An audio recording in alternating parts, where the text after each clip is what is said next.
10 win. This year, Springfield's averaging over 460 on the ground compared to last year, just 380. So definitely an upgrade there for Springfield, and it's going to be even more of a challenge for MIT. Absolutely. Like to see who wins the toss. Springfield sending out 4 of their players for the captains, as MIT will send out 2.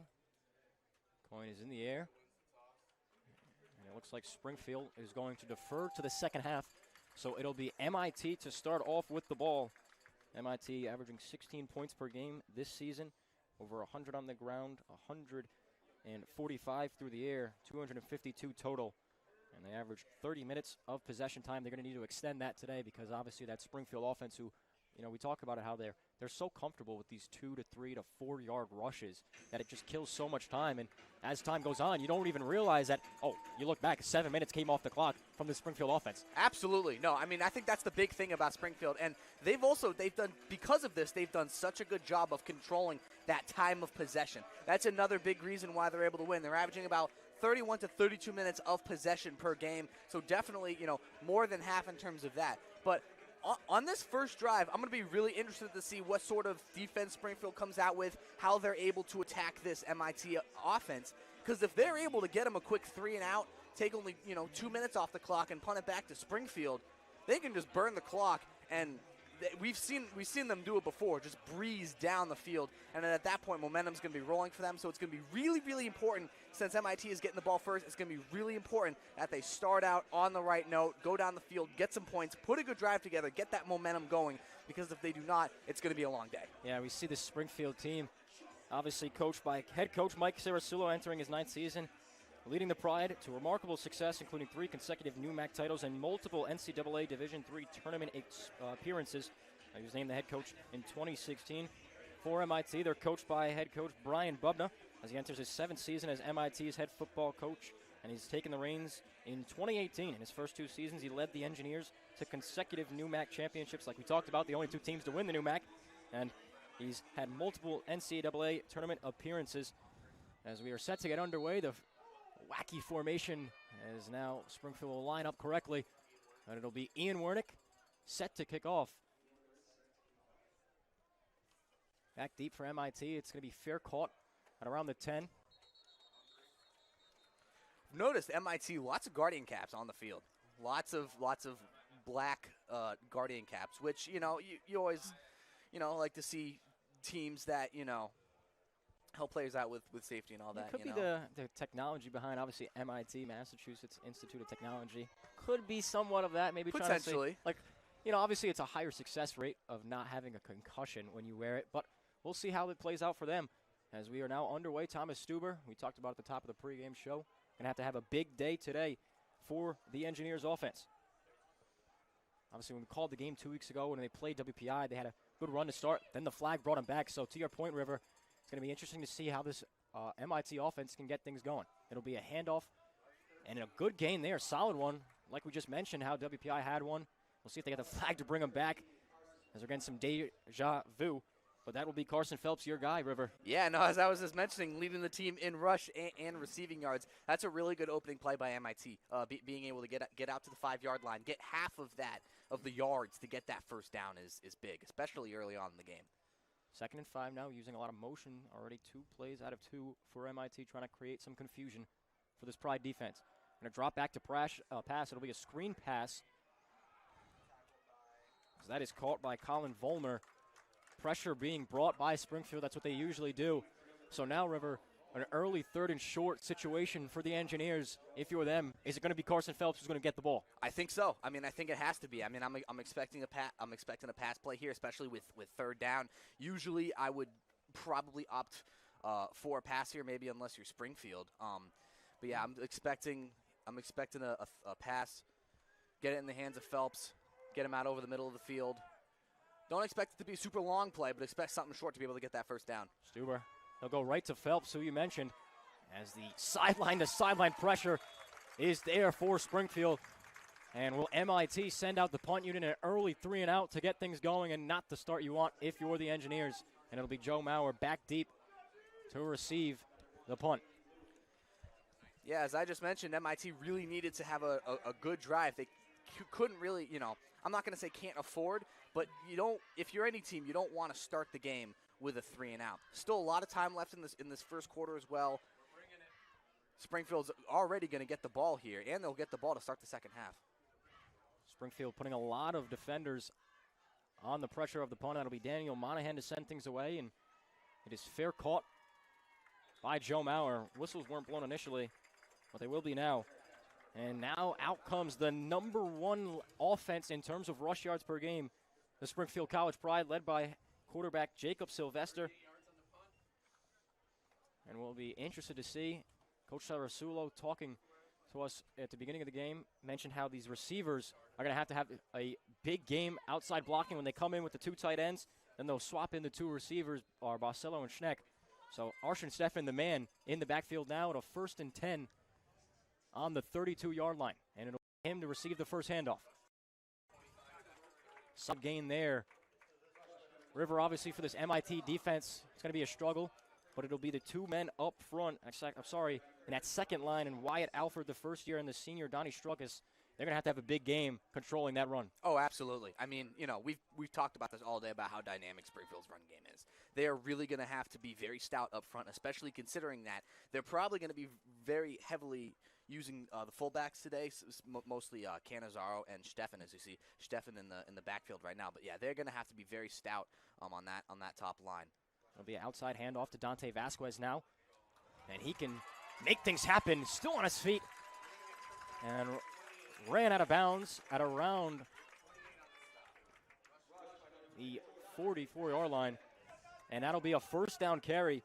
It's going to be interesting to see if this MIT defense can control the Springfield offense, as last week it was MIT losing to Merchant Marine 21-0, and the head coach and the offensive coordinator were 2 former SC coaches who are very familiar, and they do run that option offense, so we'll see how they can defend it here. Yeah, and that's going to be the big thing for MIT, you know. There'll be a pitch here to Blaine Hart, tiptoeing down the sideline, got 1 man to beat. He'll juke on the inside, still going, and rolling into the end zone on the back of MIT defenders. I was just going to mention that MIT would be more prepared because they were facing a team in Merchant Marine with an offense similar to Springfield, coached by 2 Springfield guys you just mentioned. But before I can finish that, what a run by Blaine Hart. I mean, I say this every single week. You can say the same thing about Dante Vasquez as well. When they get their hands on the ball and are able to get around to the outside, past defenders, they are so quick, so agile. And as you saw right there, another great run by Blaine Hart. I'm a huge fan of his. Seems to do that a lot. Every time you come up with a point, it seems like he's busting one out to the outside. He has to cut you off mid-sentence. Yeah. But Blaine Hart averaging 12 yards per carry. Last week it was a first down. Now it's even more than that. So Blaine Hart and Dante Vasquez are going to be hard to stop, and now this MIT offense is going to have to come back on the field and have a pretty good drive, River. Yeah, already down 7-0. Springfield didn't even need to take that much time off of the clock. They probably only took about a minute 45 off of it. But, I mean, hey, when you're able to just set the tone early, get that touchdown, that's big. You're going to take that any single time. And, yeah, as I mentioned, haven't even passed the ball, and their ability to just be able to breeze down the field with no issues or hiccups or anything is just remarkable. It really is. I don't think I've really seen anything quite like it in terms of any team's run game. It's unbelievable. Yeah, 3-play, 68-yard drive for the first possession for the Pride offense. Ian Wernick, who will probably say his name a lot today, set to kick off once again. Won NEWMAC Special Teams Player of the Week earlier this year, as well, Ian Wernick. That ball fair caught by Brendan Spellman. And now out come the Engineers offense. They're only averaging just about 16 points per game, and they're giving up 15. So by average, they're winning by 1 point, but as of right now, they're down by 7. And I think if you're the MIT offense, just don't focus on where the drive is going to end. Focus on getting this first down. Focus on getting a nice run of 4 yards or 5 yards. And then get another run of 4 or 5 yards. Pick up that first down. Keep the momentum going. Keep the chains moving. And I think that's going to need to be the main plan of attack, especially they're going to want to keep the ball out of the hands of the Springfield offense because of how dynamic it is. 1st and 10 on the 25-yard line. It'll be a handoff up the middle. And he won't go really anywhere. That was Carson Phelps again on the carry. Pickup of about just 2. Springfield defensively 2 weeks ago, they're coming off a bye, and 2 weeks ago when they played WPI, multiple turnovers forced. So just as much as we talk about the Springfield offense, the Springfield defense is just as good, River. Oh, absolutely. No, this Springfield defense is very good. They're very stout, as I've mentioned. Stuber tried to look deep, but find his favorite target in Carson Phelps, who will make a move on Palladino, but he's able to take him down not too shortly after the catch. Yeah, I mean, I think if you're MIT, I mean, you know, you're coming up on a 3rd and 9 now. Only taking about a minute off the clock. They have to convert here. They really do not want to get the ball back in the hands of the Springfield offense, as I've mentioned. 3rd and 8, I mean, that's always kind of tough to come back from, you know, in some respects. But it's going to be interesting to see what kind of play they drop here. I'm expecting definitely a pass play here on 3rd and 8.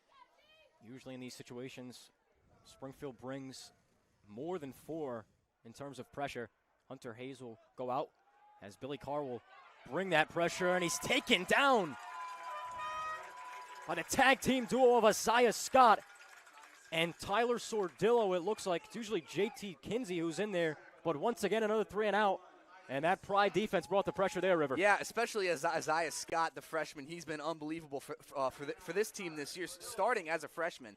And now we have MIT, another 2-minute drive, another 3 and out. They're going to punt it away again, get this ball back in the hands of the Springfield offense. If they do what they did last drive, I mean, it's going to be tough. They can't continue to keep giving the ball back to Springfield because they've proven that they, at any given moment, they can just breeze down the field and get another touchdown. Maurer looked to fair catch that one, but a hoist of MIT defenders were around him. That ball will bounce back a little bit to the 42-yard line. And now out come the Springfield offense again. A 3-play drive last time they were out on the field. It was 2 runs from Steffen, and then it was Blaine Hart on the outside who took it to the house. And, you know, we talk about who are you going to stop on this offense. Is it going to be Steffen? Is it going to be Hart? Is it going to be Vasquez? It's so hard to stop all of them because every single one of them is going to have one of those big plays. No, absolutely. And, again, that's why I talk about how diverse this run game is. You know, you've got Arshan Steffen and Joseph Canizaro, your fullbacks. They're the guys that's going to, you know, take it up the gut, usually on a first down play. And then Dante Vasquez and Blaine Hart, just their, as I've mentioned, their ability, their quickness to be able to evade defenders. And this offensive line as well does such a good job of giving these running backs holes to be able to slide through so that they can get the big plays. I mean, obviously the running backs are the one that do the work. But we gotta give some credit to the offensive line of Springfield because they also help put these running backs in a position where they're able to have these big plays. And that last carry was Arshan Steffen for just about 2 yards, and for Springfield, they're fine with that. The 2 3-yard rushes, the meticulous drives that they are continuing to put together seem to be a problem for multiple defenses as we see Sylvester under center now here on 2nd and 8. It'll be Hart to motion. Last time he touched it, he scored. Good blocking on the outside. And Hart always does a good job of trying to keep his feet in bounds. He'll pick up the first down with that carry. You see, that's just a great run by Blaine Hart. Obviously, it's not 42 yards to the house as it was last time, obviously. But that's just a very productive play. Staying in bounds, keeping that clock moving. As I mentioned, Springfield does such a good job of keeping that time of possession, and they're doing it right now. I mean, there's about 8:30 left here in this first quarter. I don't think they're in any rush to score. I mean, I think if they do score in this next play, then that's great.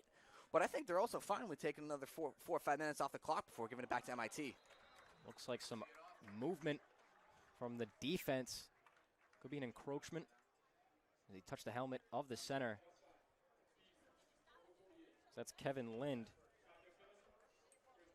And they'll move that ball forward 5 yards. So talked about how Springfield doesn't commit any penalties, but giving extra yards to this Pride offense is a problem that you cannot do. Yes, you absolutely cannot give any extra yards to this Pride offense at all with how dynamic they've been. As I mentioned, I mean, coming into the year, Springfield's only committed 4 penalties. Arshan Steffen carry there. He got cut at his knees. And he'll pick up, looks like about 1. So not a successful carry there. Arshan Steffen was the early man. Well, I guess you could say was the man for this offense. But lately it's been the 2 halfbacks in Blaine Hart and Dante Vasquez. As we'll see a second and about 4 to go here. Sylvester under center. He'll give it to Steffen again. as the referee is signaling the chains to be moved, and that'll be another first down carry for this Pride offense. So just ground and pound, like you say, River. That's what they're doing here today so far. Yeah, and I mean, even a 5-yard penalty like that, as we saw in that last drive, where they just converted. Even 5 yards is a real killer, because instead of a 1st and 10, it goes to a 1st and 5. So we might be looking at 3rd down right now if they don't commit that penalty. But now it's a fresh set of downs for this Pride offense, and they are knocking on the starting to get deep in MIT territory, knocking on the door of another touchdown. Sylvester will keep it, then pitch it to Hart. And that ball's fumbled. Blaine Hart couldn't catch it on the transfer, as Sylvester seems to be limping. And that is a huge takeaway for this MIT defense. That's exactly what they needed, as the drive for the Pride was looking good. Wow, rare mistake there by Blaine Hart. Usually he's so good on that pitch, so secure with the ball. That's a bad fumble by Blaine Hart. And also, I think another thing that we got to look at is Sylvester okay? Because as you mentioned, we saw him limping off the field. I mean, even though this offense is mostly anchored by the run game, he's still very valuable in terms of his ability to be able to read that triple option offense. And obviously, Coach Cerasulo absolutely loves Sylvester as well. 1st and 10 from about the 36-yard line with 7:4 to go. Another screen pass here from Stuber to the outside. Richardson is the one who brings him down. That ball was caught by Keegan Duty. But Dante, you're absolutely right. This could potentially be, a game-changing play for MIT. I mean, Springfield was right there. Probably only needed a few more minutes, and they could have marched down into the end zone. But instead, now they got the ball back. It's still only a 1-score game. They have the ability to tie this game up, and if they can tie this game up, then they're right there. Then it really is anyone's game. I mean, it still is, but Yeah, this Springfield offense seems to be the one who always puts that defense on their back, but as much credit as the offense get, the defense is doing just as well, as Tyler Palladino has just become a target for offenses, and he has been a problem, as every time they've thrown his way, he has made them pay the price. Tyler Palladino for this Pride defense. 9 solo tackles, 7 assisted. He's got 2 interceptions, and now that'll be the 4th breakup of the year that he's completed. So now at a 3rd and 10, still 0 yards gained on this possession. And after a turnover, if you don't even gain a single yard, what can you do looking forward on this offensive drive? Yeah, I mean, it's got to be kind of deflating, I mean, being able to, go out and get that turnover and get the ball back, and then, to have a 3-and-out, it's really just not what MIT can afford to do right now. And that incompletion will make it just that. No yards gained off the fumble. And that is a huge defensive stop for the Pride. As their offense turned it over, they'll get it right back, though. And just coming off a bye, you would expect, maybe Springfield not to be as sharp as they usually are, but they're sharper than ever now. They've absolutely picked up right where they left off. And this defense especially, just being able to stuff MIT, not let them get a single yard on a 4th and 10. That is how you respond, to adversity. As you see, a flag is thrown on the field. Seems to be some Springfield defenders clapping, because that could signal a penalty on the offense. See what the call is here. As a false start on the Engineers, it'll back them up. So instead of gaining any yards, they lose 5. And that comes on 4th down. Punt coming from Daniel Monahan, as he's standing at about the 16-yard line. Set to punt away for Maurer, who's been a dangerous returner all year, but yet to take one back. Another fair catch signaled. And it'll be caught at around the 35-yard line. So now the Springfield offense coming off a turnover. We'll see how they respond. Yeah, absolutely. We'll definitely see how they reply. I'm not really, at least for me, I'm not really, if I'm Springfield, I'm not really still super worried. There's still a lot of time left in the game. And I mean, again, they just got to make sure that they clean up the mistakes and don't fumble the ball. But I mean, even in situations where they've been able to get right back on the defensive end and have been able to stop MIT. So really, outside of that one fumble, Springfield has really done a great job of controlling and running this game. Handoff up the middle to Canonzaro, a good sign as well for the Pride offense, as Sylvester is back out on the field after going to the trainer's tent. Solid pickup there. Canonzaro is usually their small pickup guy. I have 2, 3, 4 yards, and they're completely fine with that. But now they'll send in the receiver duo. As we mentioned at the top of the broadcast, they'll usually come in with the 2 tight ends, in Brian Dan and Jack Mealy, and then they'll sub in Bradley Barcelo and Logan Schneck as Barcelo is to the bottom of your screen. And if you're Springfield, you got to hold on to the football here. It'll be Sean Brown. Solid gain there of just about one, and an even better job of these linebackers getting sideline to sideline and holding that to only a gain of one. I got to say, I've been really impressed with this MIT defense so far. I mean, outside of that one drive where Springfield was able to breeze down the field, they're able to get the fumble, and now Springfield finds themselves in their own territory on a 3rd and 3. So MIT has a big opportunity here to be able to stop them, get the ball back in their possession, and they've honestly, with everything that's gone on in this game, they're playing well, and they're still right in it. Sylvester, a successful pitch there to Sean Brown. He'll pick up the first down. And we thought this MIT defense was going to be stout on this drive. They'll bend a little bit, but they won't break yet. As we talked about how they're without Steven Schultz, one of their top interior defensive linemen. And they've done a good job, honestly, with Cannonzaro and Stefan up the gut. Yeah, no, absolutely. And especially on that last play, I was really impressed with Sylvester. He noticed that if he held on to that ball, he probably would not have picked up the first down and probably might have gotten sacked. We'll see Sylvester complete a pass here, maybe, as that was Noah Wagnamblas. Good coverage there on the outside by Caleb Davis, the 6'1", 200-pound sophomore in coverage. As Coach Sarasulo also mentioned, that they want to complete a fade ball, and they've been trying all year long. Not many attempts, obviously. It looks like to usually be 4 to 5 a game, but they'll have an attempt there, and now it'll bring up 2nd and 10. Yeah, I mean, on a 1st and 10, you might as well give it a try, especially after picking up the first down. Sort of going back to the last drive, though, I was really impressed with Sylvester's ability. He knew that he was, probably going to get tackled. So his ability to be able to just pitch it out at the last second has been unbelievable. But also, I mean, Sylvester's got a good arm. He doesn't throw it a lot, as we saw, on that last play. But when he does, he can throw the ball downfield. It's just a matter of, if he's able to connect. And when he does connect, usually those passing plays, they go for big yards. Yeah, always do. And the defenses don't usually expect it, as that last carry was Arshan Stefan. And now it'll be a 3rd and 6 with 4 minutes to go in quarter number 1.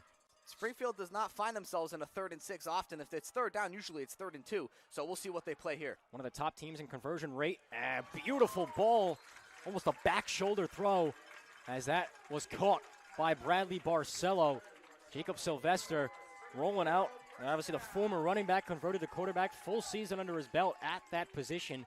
And they'll pick up the first down. Obviously Springfield, one of the top teams in terms of 3rd down conversion rate, and they'll pick up another one there. Yeah, as you mentioned, 3rd down conversion rate. Coming into the game, 35 for 55 on 3rd downs. That is unbelievable, converting most of the time on 3rd down. And again, that was a great play by Sylvester as well, being able to get the first down.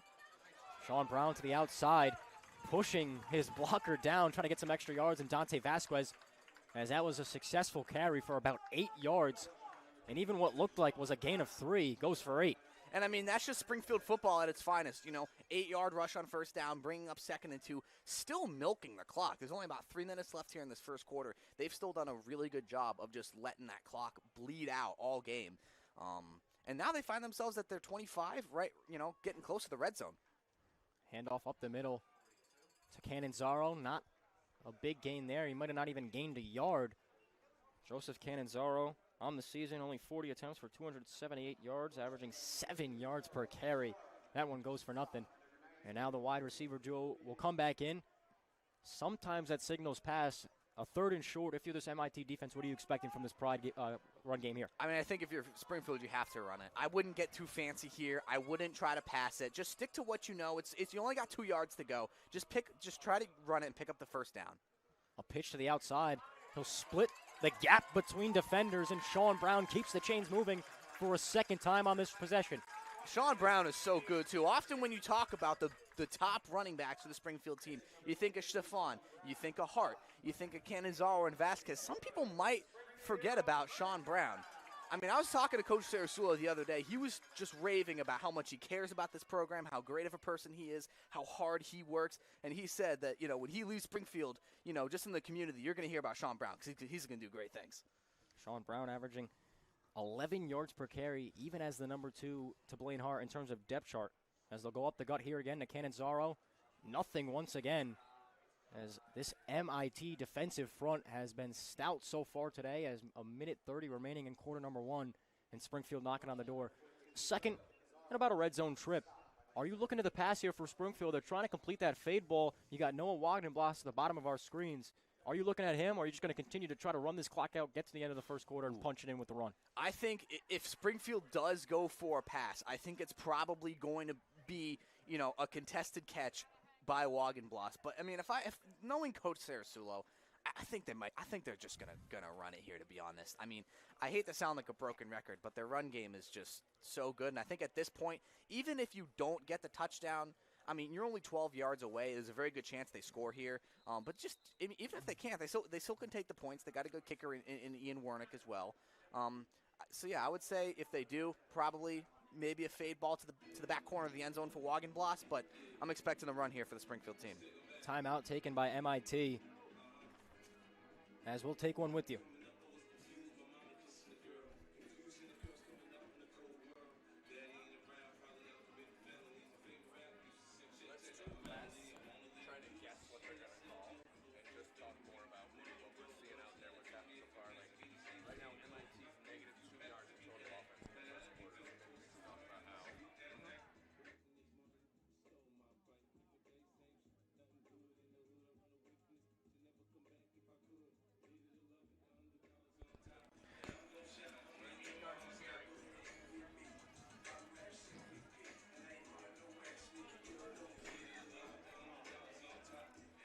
Both teams will head back out onto the field now. Minute 04 left to go in quarter number 1. 7-0 Springfield leads. 2nd and 9 from the 11. As the Pride are knocking on the door once again. On the previous possession, they fumbled it around midfield. Got a quick 3 and out. As Sylvester will rethink this one. Take his time. 10 seconds to go now on the play clock.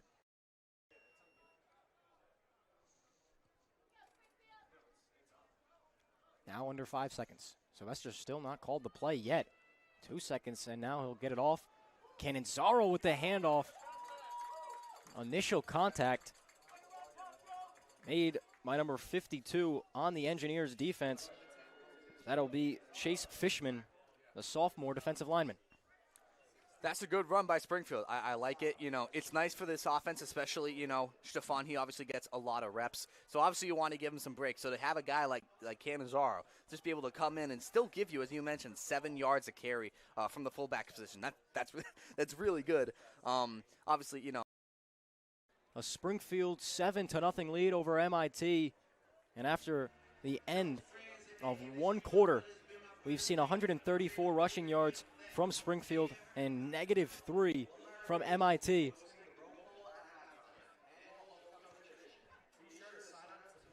Yeah, MIT with -2 yards of offense in this first quarter. MIT's offense has really struggled. It's hard to, I'll be honest, it's hard to score when you can't get positive yards offensively. I feel like that should be obvious, but. No, I think that I will say the one thing about MIT that I've been very impressed with is their defense.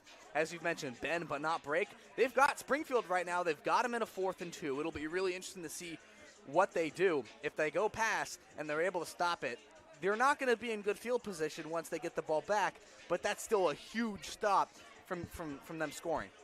Yeah, Springfield does not look as sharp as they usually do. They're averaging 50 points per game. And right now, only with 7, obviously knocking on the door, trying to get points number 13 and 14. But as for now, MIT has to capitalize a 4th and short opportunity from the 4-yard line. We'll see who comes out on top. All they have to do, they don't even have to score, River. They just got to punch it to get past the chains. We'll see what they do here. It'll be Cannizzaro in the backfield. That is true, yes. They do need to get it to about the 2-yard line. So if they can get it out to the 1, they'll be set up for 1st and goal. Motion Blaine Hart, and they'll pitch it to the outside. That's been the most successful thing that they've been doing today. Hart dives for the pylon, and he's in, but a late flag could be bringing this one back. We'll see what the call is.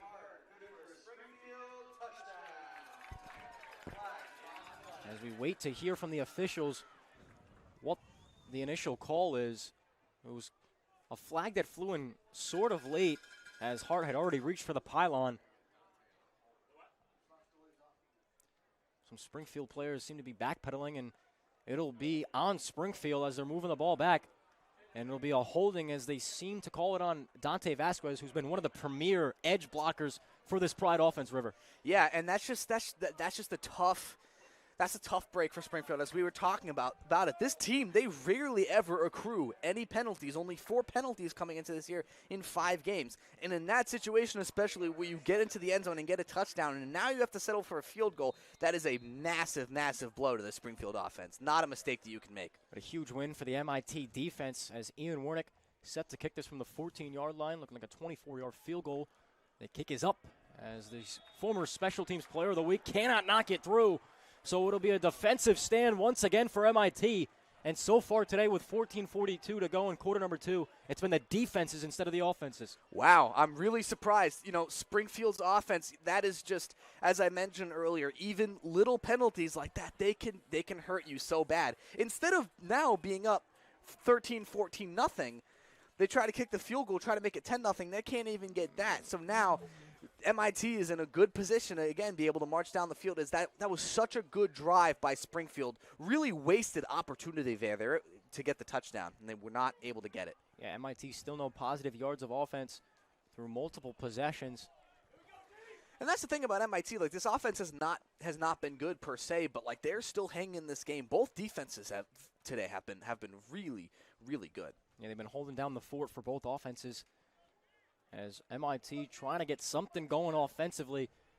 As you mentioned, Springfield deferred in that initial coin toss, so they'll get the ball to start the second half. Still a long way to go until we get there. But MIT, as they have a deuces set to the top of your screen, Carson Phelps in the backfield. He'll get the handoff, trying to get to the outside, and he's ran out of bounds. That'll be Nick Gonzalez, who was flying down the sideline.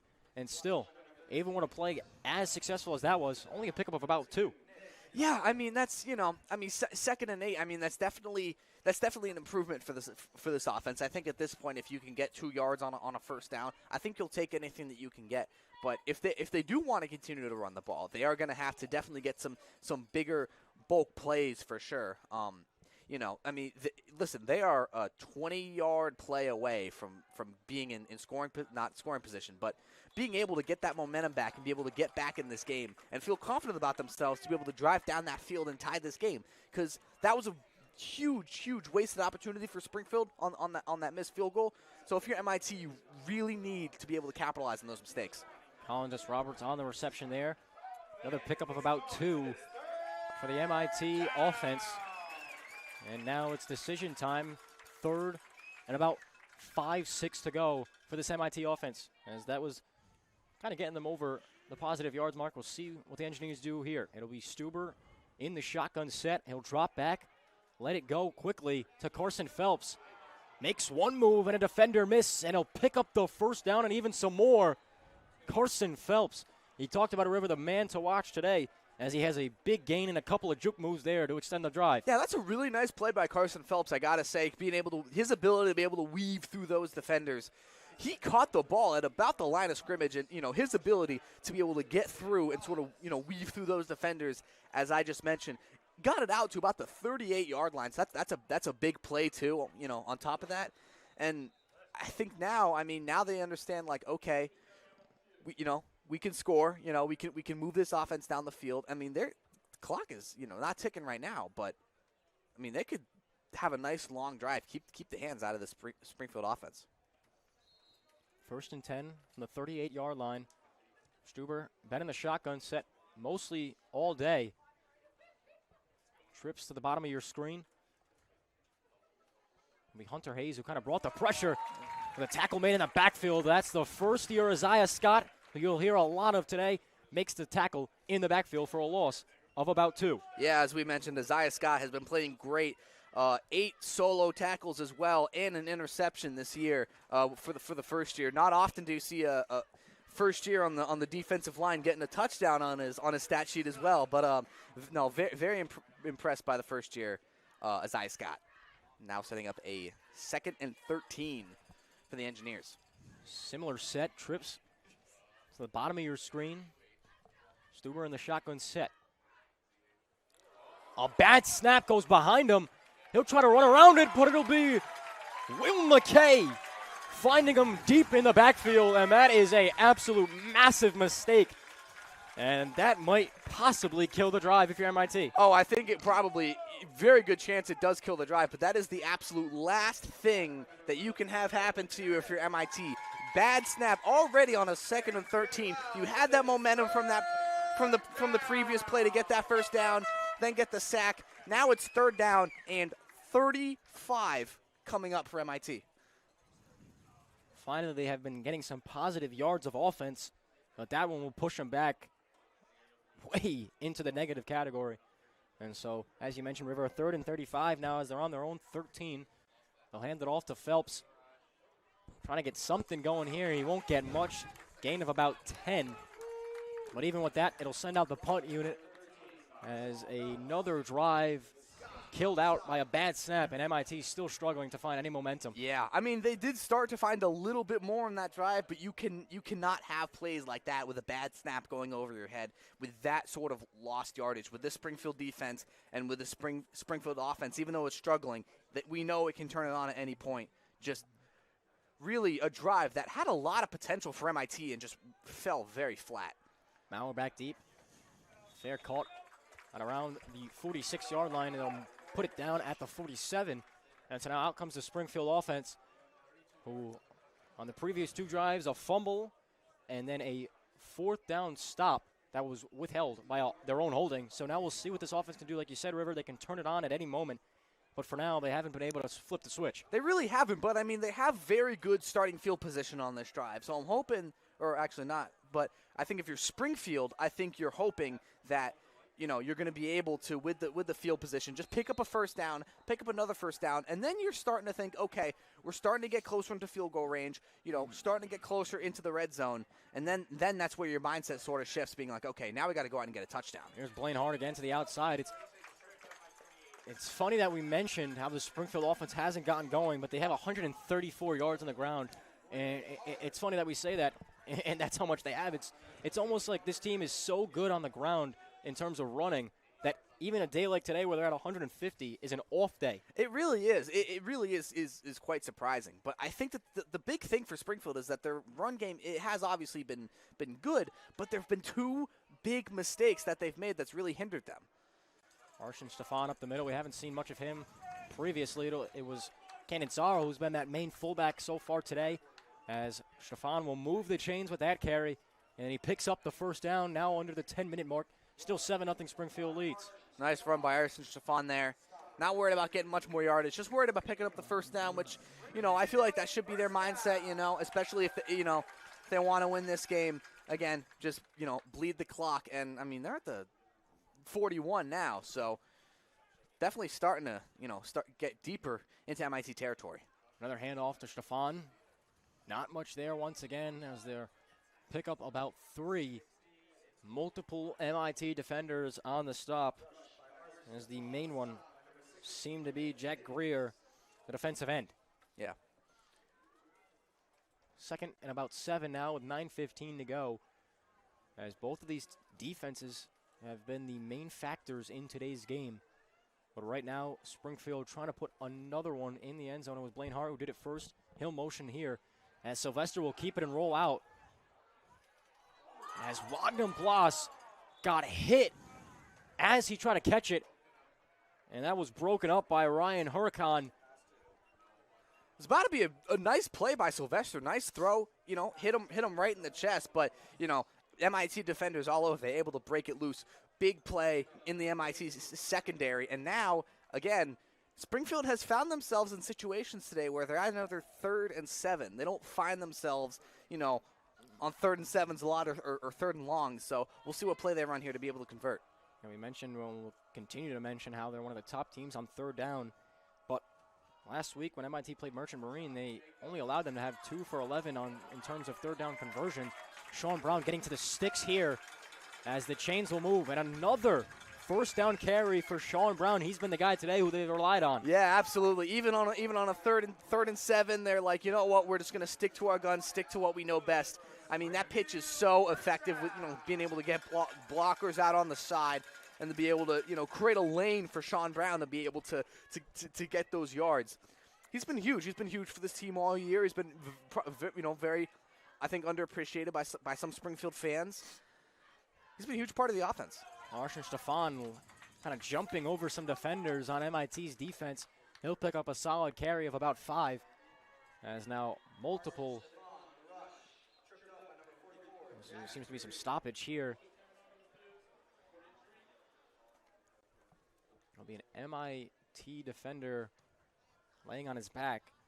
As of right now, it looks to be Jerry Liu, the senior defensive lineman out of Newark, Delaware. Hope he's okay.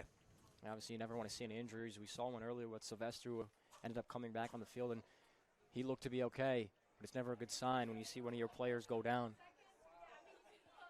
Definitely not. I mean, it doesn't matter who you're rooting for at the end of the day. You know, you never want to wish any injuries upon anybody, you know. And obviously football, you know, it's one of those sports where it's very physical. You are going to get injured more often. But still not something that you want to see regardless of who you root for. A good sign there. Jerry Liu able to get up on his own 2 feet. Got up quickly. So even better sign. And now we'll resume play with 8:06 to go in quarter number 2. 7-0 still for Springfield. As we talked about how this offense has been so dominant this year. Over 460 yards of offense, 50 points per game. And yet we're nearing the halftime mark and they only have 7 points. So second and about 5 here. Sylvester will pitch it to the outside. It'll be Blaine Hart on the carry as he's taken down at around the legs. Looks like that's going to be just short of a first down as well. That's another nice run there by Blaine Hart. I mean, I think for Springfield's offense, their mindset has to be to get into the end zone and score a touchdown. You know, they're right there. They've had a few mistakes that's limited their ability to be able to do that today. So I think now that they're at the 20-yard line, you know, right knocking on the red zone, I think if you're that Springfield offense, Coach Sarasula, your mindset's got to be touchdown. 3rd and 1 here. Typical situation for Springfield as they'll give it to Stefan. Solid carry there of about 5. He'll move the chains, and now Springfield getting even closer. So River, if you're the Pride offense here, you know, you've had a very good drive, very meticulous run after run after run. Do you expect, obviously we see it a lot, do you expect them to hit over our top here with a pass? Honestly, I don't think so. No, I think they're going to stick to the run. I really do. I think they're going to stick to their guns. I think they're going to stick to what they know best. I see Steffen, in the backfield, and I see Hart out there as well. I think they're going run play. It's been Hart as he'll motion here, and he'll get it. Getting to the outside. He scored last time, but it was brought back by a holding. And now for the second time today, Blaine Hart will find the end zone on a toss to the outside. Such a dynamic playmaker, honestly. I mean, you know what NFL player he reminds me a lot of? This might sound crazy, but Christian McCaffrey. You know, I mean, he very has successful runner every time he touches it. Oh, absolutely. I mean, every single time he touches the ball, his ability to just be able to get bulk yards in the way that he does is unbelievable. He's averaging about 12 yards a carry. He's averaging a first down on every carry that he has this year. That is unbelievable. I don't think I can say enough how valuable that is to a team. Ian Warnick, the PAT this time is up and good. He missed the field goal earlier, but a good sign there if you're Springfield head coach Mike Sarasulo. So now we're starting to see this Springfield offense wake up 14-0 as they lead MIT. And now the Engineers are going to have to get something going offensively as they have not been able to get anything started. And it's been Carson Phelps, the main guy. Yeah, I mean, even –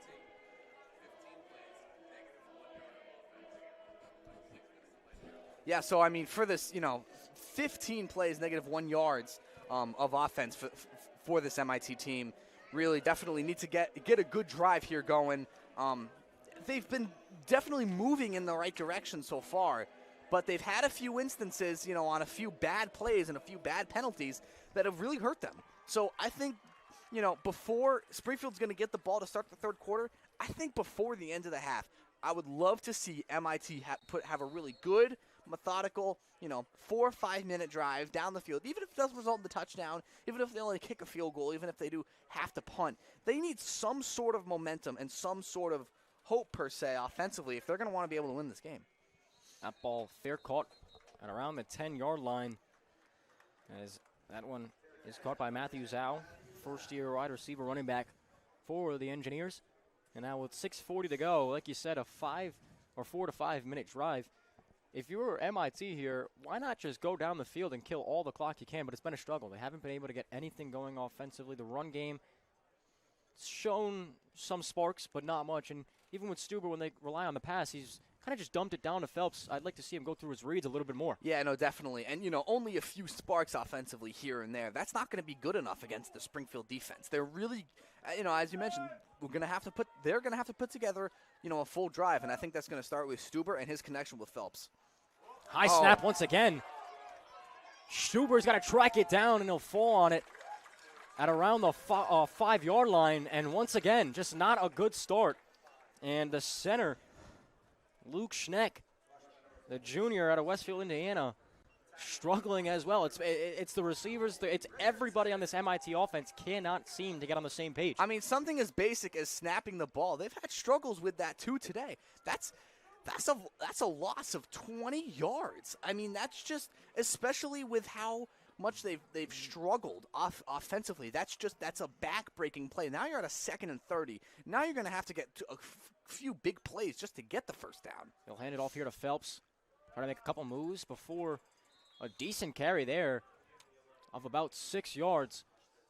So, like you mentioned, it was a loss of 20, and it's been the mistakes that MIT has made on themselves that's hurt them the most. And they've made it very easy for the Springfield defense. Yeah, you're absolutely right. It's those self-inflicted wounds, and that's the other thing that that Springfield's had some issue with today. With the fumble by Blaine Hart, and also when they got the penalty in the end zone on that other touchdown by Blaine Hart, and then the missed field goal after that. Like, both teams have had some self-inflicted wounds. I think that's why it's only 14-0 Springfield right now. Nick Gonzalez evaded the block, as that was Sanjay Long trying to hold on to him, but he couldn't. And a screen pass to the receiver does not work out. And now the punting unit will be sent out again, as they didn't even kill a minute off. Now they do, as the clock is continuing to wind down. And now it'll bring up a 4th and 26 of their own 9, and they'll punt it away to Joe Mauer, who has yet to show his ability on the return game.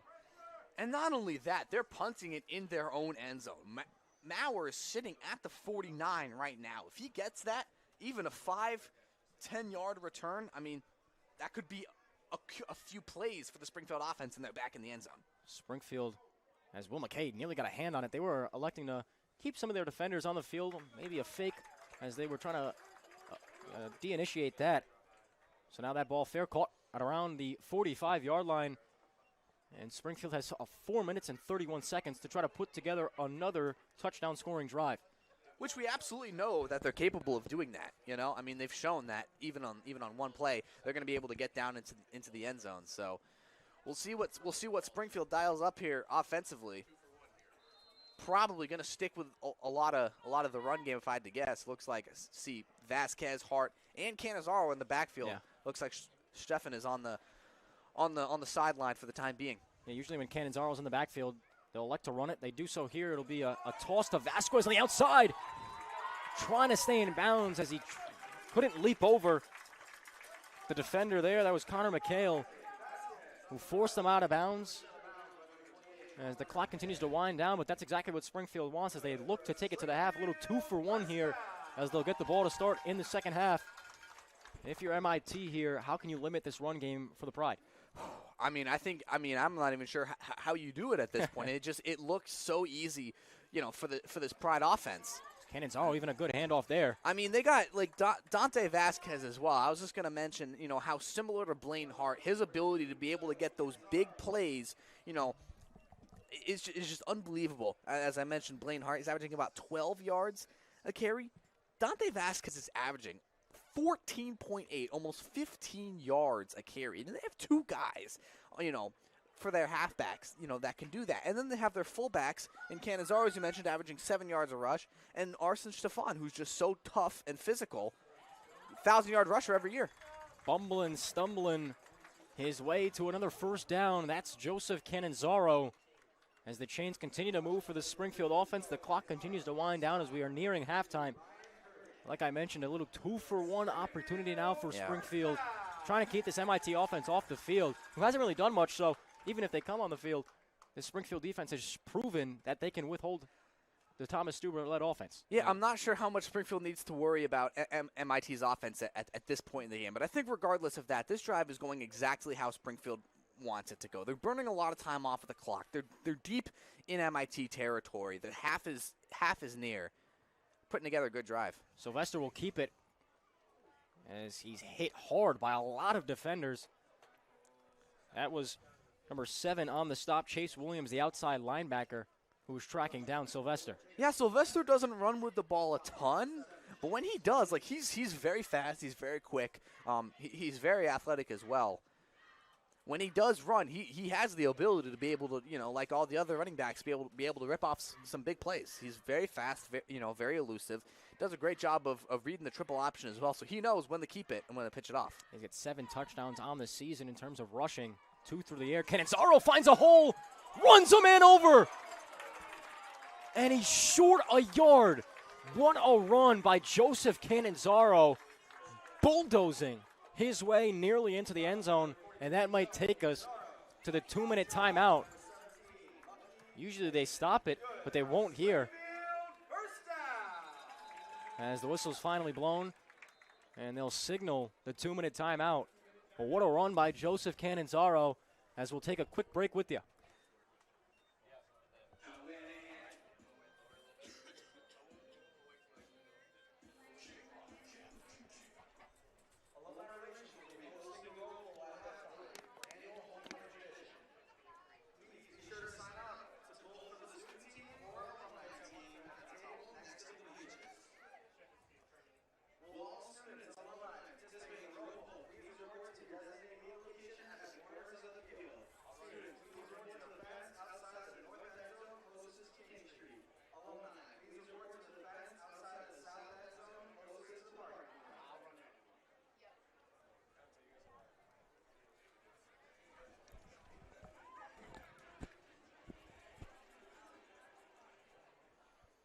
Springfield now over 230 yards of rushing offense, as they only have 12 receiving yards to MIT's 14, as they have 1 reception to MIT's 7. So big swing there, but now knocking on the door with the ball on the 1-yard line. Looks to be Cannizzaro in the backfield. They'll give it to him, and that's the reward he should have gotten on the previous carry as he ran a man over. This time he'll run into the end zone a yard out, and Springfield puts some more points on the board right before half. Yeah, I mean, it would have been nice if they were able to, get the touchdown on that drive going into the 2-minute warning. But, I mean, I don't think it mattered regardless. They're down at the 1. Cannizzaro is so strong as well. That's a great drive by Springfield as well. Burned a decent amount of clock as well. About a minute 57 left in this game. Extra point coming up. We'll see Ian Warnick with the PAT. This one up and good, but a flag coming in late. Looks like it might be on MIT as the center landed on his back. I'm not sure if you can touch him. We'll wait for the call.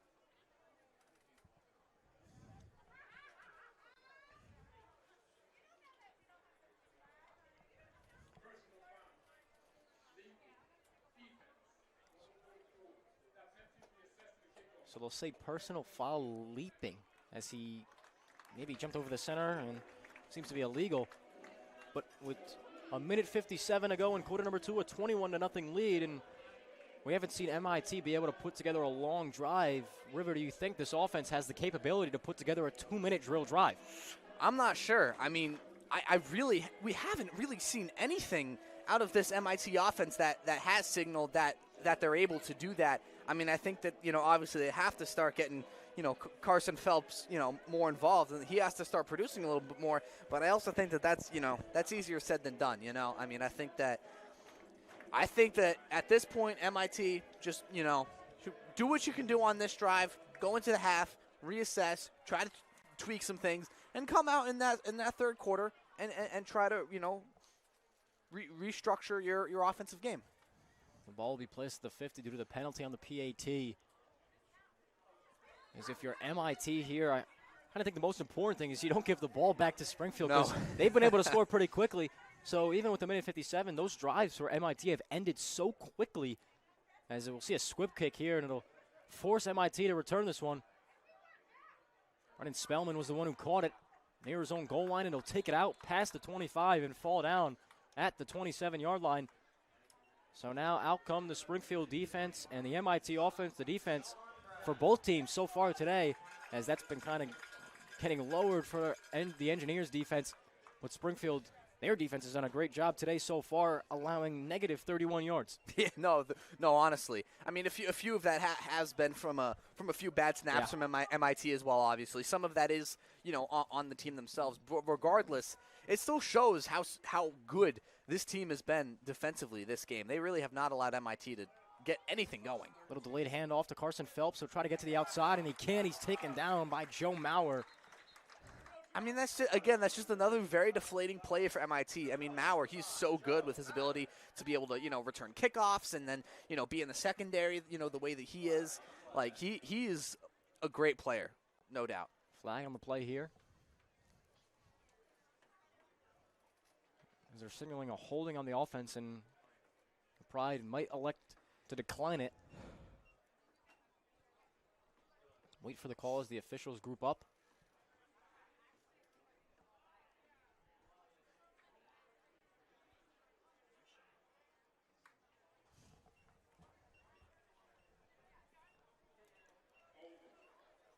So it will be a holding on the offense as the MIT Engineers are already lining up on the ball. That penalty will be declined, so it'll set up a second and about 11 on their own 25 for the Engineers offense. Yeah, second and long coming up here for the Engineers. Just only a minute 43 left.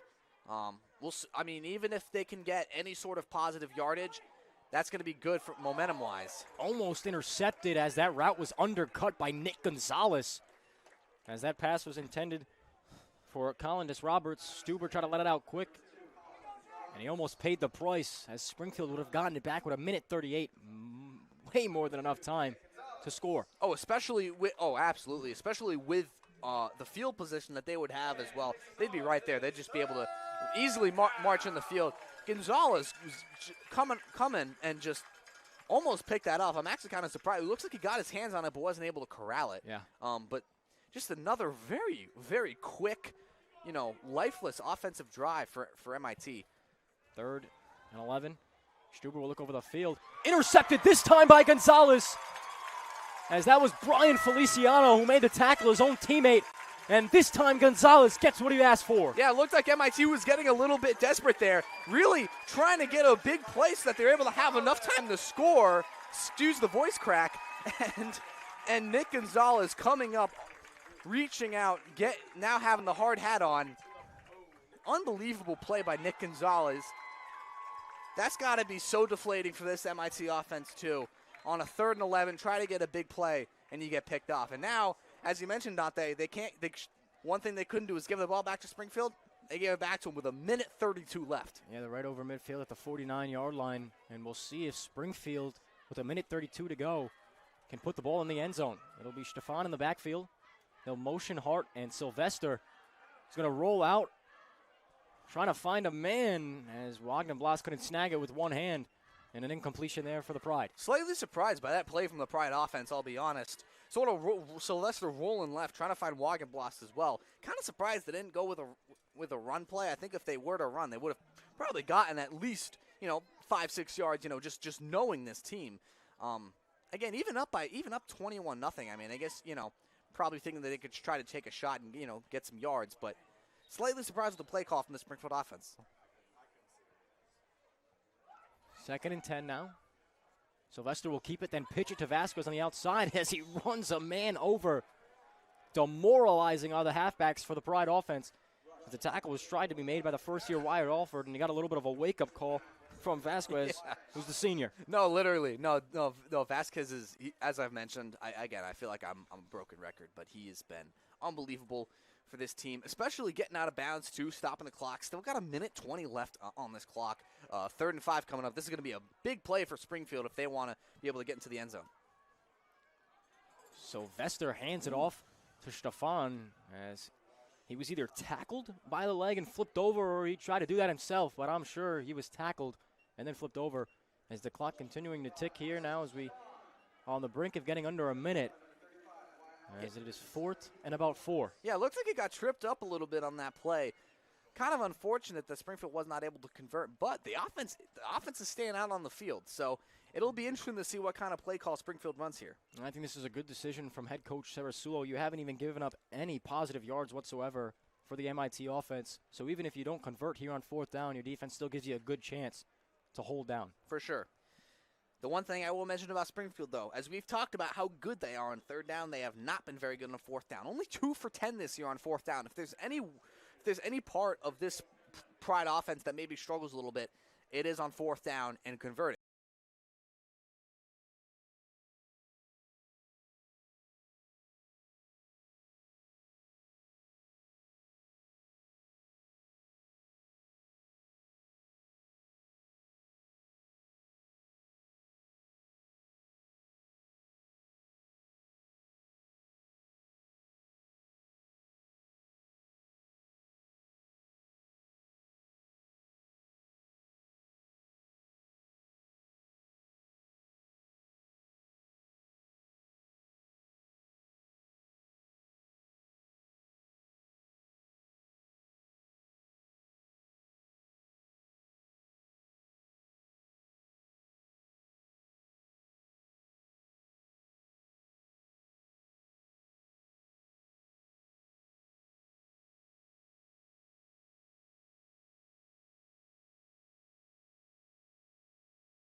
Pride, and we talked about River, not as successful on 4th down, but they'll send out Mike McDevitt, who has not seen the field today so far, but he will here with just 33 seconds to go. A 4th and 3 on their own 42.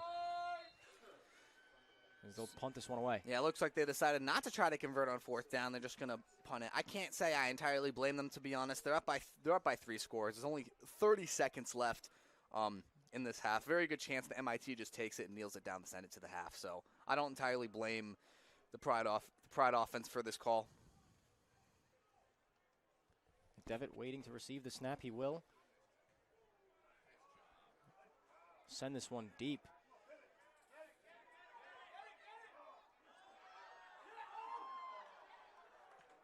And it will be signaled a touchback. Oh. Great job by the special teams unit, putting in an all-out effort. We saw multiple Pride members lay out to try to land that ball at the 1-yard line. They won't be able to do it. So it'll be a touchback with just 20 seconds to go in quarter number 2. And we'll see if the MIT offense elects to take a knee or they'll try to drive down the field to put some points on the board. That would have been unbelievable if they would have been able to pin that inside the 1-yard line. I mean, I feel like that would have sort of captured how the day has gone for MIT so completely. far. But totally agree. Yeah. So now they'll have the ball on the 20-yard line, as it looks like a lot of players centering around the center, as they might elect to take a knee here. Luke Schneck will snap it, as both teams now walking off the field. And so that will do it for the first half. A 21-0 Springfield lead. And River, if you're MIT going into the half, what are the adjustments you got to make? I mean, a lot of adjustments. Defensively, I don't think you need to make as many adjustments, but offensively, I think that you need to, obviously do something drastically different. I think they're gonna need to throw the ball more. I would love to see MIT throw the ball down the middle of the field a little bit more as well. I think that's really going to be the main way, because if they can get Phelps going out across the middle of the field, get some big plays, get some 15, 20-yard plays, get that momentum back on offense, this game is not over. They could still definitely chip away at this lead. I mean, Springfield is, feeling very comfortable right now, but this game is by no means over. So we'll send it down now to Caleb Knowles, who's now with head coach Mike Sarasulo. They've done a tremendous job all half, so hopefully echo that in the second half and continue to play with tremendous attitude and effort. But really proud of the kids so far at this point, and now we got to finish it. More importantly, are you going to come out here and are you going to anchor the rope pull for the alumni team at halftime? I'm going to do the Dr. Pepper toss instead, so I'll be out there for that. It's great to see you, Coach. That'll be all from Coach Sarasulo on the halftime sideline. Back to you guys in the studio. Thank you, Caleb, as he was there with head coach Mike Sarasulo, talking about how his team has played done a good job so far today. But now 21-0, Springfield leads, and that will do it for the first half coverage.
Fans, give it up for your SC Pride dance team.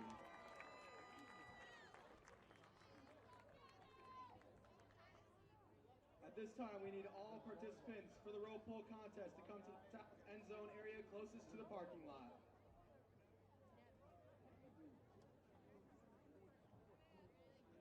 Fans, we're excited to have Dr. Pepper team joining us today, and we have an exciting competition where 2 lucky students will compete in a football toss for tuition money.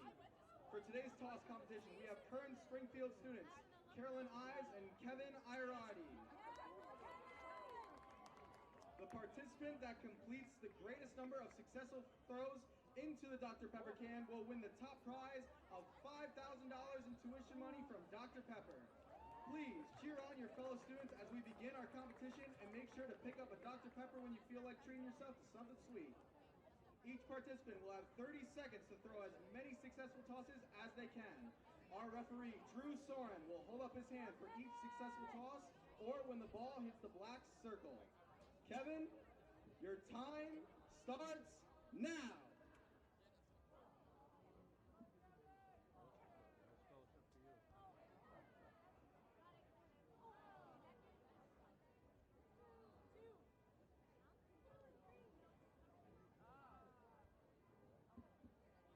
Fans, make some noise. Cheer them on now. Come on now, make some noise.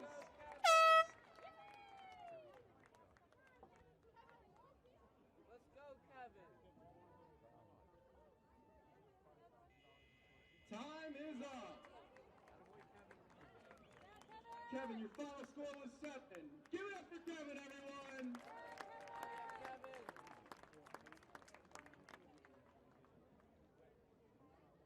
All right, Carolyn, are you ready? Yeah. Your time starts now.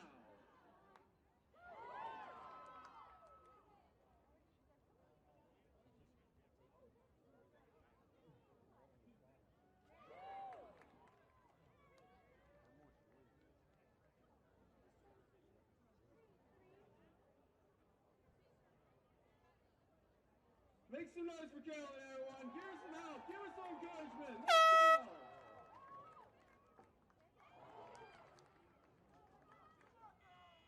Time is up. Carolyn, you got 5, which means, Kevin, congratulations. You are a winner of our Dr. Pepper tuition toss. Yes, Kevin. Let's go, Billy! And Carolyn, don't worry, we didn't want to leave you empty-handed, so we're giving you $2,500 in tuition as well. Thank you for being here today and for your tremendous support for our students.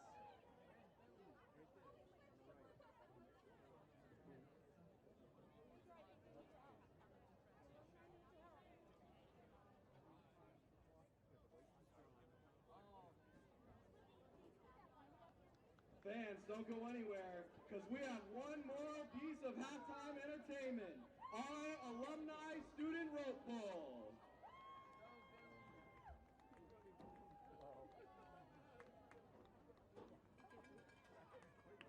Alumni Relations and the Student Alumni Association is proud to once again pull back a page of tradition from Springfield's past. Alumni and students who have joined me on the field, please be ready at the rope. At one time, the first years were required to wear their beanies throughout their first year on campus. However, if the first year class was able to beat the sophomore class in a tug-of-war over Lake Massasoit, they would be permitted to remove their beanies early. Since the beanies are now only worn during NSO, teams will be competing for the right to have their name engraved on the Rope Pull Championship Cup. Last year, the students were victorious, breaking the alumni winning streak that went back to 2015. Students, I must ask you, do you think you can do it again? I said students, do you think you can do it again? Alumni, I gotta ask you, have you come back to claim your winning streak?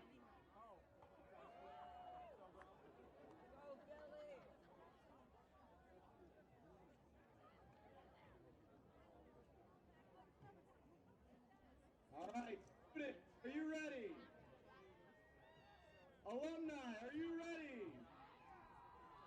On your mark, get set, pull!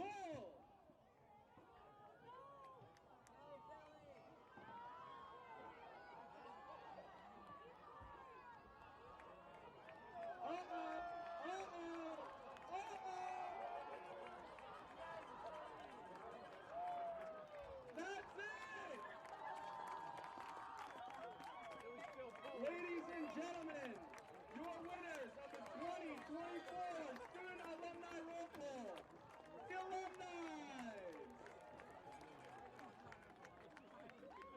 See, don't go anywhere. We need to get one final picture.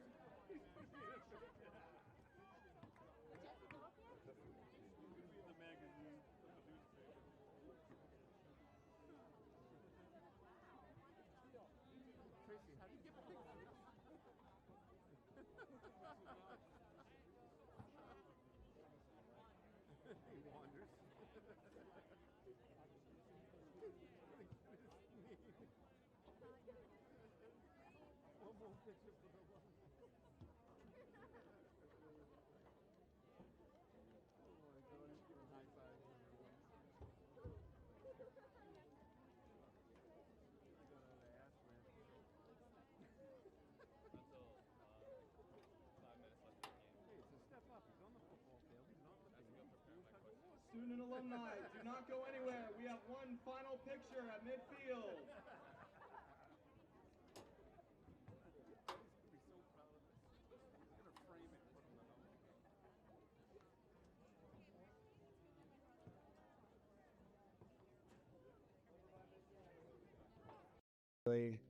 Everything to do with sports outside of the game. There's a lot of avenues that I didn't realize were possible through sport management. I thought it might have been more of kind of a tighter field. It's very broad. You can really go any direction you want. The energy here is definitely unmatched. There's a community here that is just amazing all around. Everybody's super kind, super friendly. The teachers here have been great. You reach out with any question and looking for any opportunities, they have a bunch of them ready to go. So Hoop Hall is that first step, the start of your career, I would say. It's the place where you begin your journey in sport management. It's the biggest high school basketball tournament in the world. It is an honor to have. It's an honor to work. So I've been a part of Hoop Hall every year. I've been at Springfield College. So I was working directly with the teams, learning a lot about how to problem solve and interact with fans and how to cater to their needs while still running the event. It's a lot of game management, game flow, and managing a team of people who are all working together to create a successful event. Years past, we've had Jason Tatum come. Everyone was talking about when LeBron showed up. It kind of shakes the whole place. You know, fans are going to be pretty crazy. Managing that is very important. It's a lot of fun. It's really taught me a skill set that I think is invaluable. I feel like you can sit in the classroom a lot and learn, but going out there, having your hands on, working with people out in the field is really important. Having Hoop Hall Classic Hall of Fame on your resume is great. It helps when you're applying for other opportunities. So from my experiences at Hoop Hall, I think that I have found what I like and don't like to do in sport, but I do know I will have connections after this that I can rely on to find opportunities, whether it be the management side, whether it be game operations, whether it be coaching, whether it be anything. Honestly, you can go anywhere you want with sport management, and I feel like that is very valuable to have, especially getting it out of this event.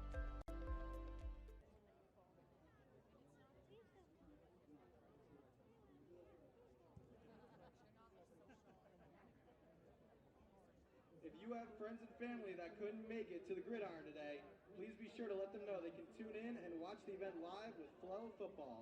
A FloFootball subscription also includes exclusive competition coverage all season long, a growing library of original content, and so much more. Visit FloFootball at flofootball.tv to get started today. Fans, here's a look at the remaining slate of the athletic action this weekend on campus, as well as the events taking place on campus next week. This afternoon, men's soccer faces WPI at 3 p.m. On Tuesday, October 22nd, field hockey faces Wheaton at 6 p.m. and women's volleyball faces Wellesley at 7 p.m. On Saturday, October 26th, field hockey faces Smith at noon. Women's soccer faces Wellesley at 1 p.m. and men's soccer faces Wheaton at 4 p.m. Football returns home next on Saturday, November 2nd to face Norwich at noon. The full list of events can always be found at SpringfieldCollegePride.com. Please show your pride by joining us at any or all of these events.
The NEWMAC was formed in 1998 when the New 8 expanded and offered opportunities to men's programs to compete. The conference was built on tenets of diversity, equity, and inclusion, and expanded its opportunities in sports programs through the years.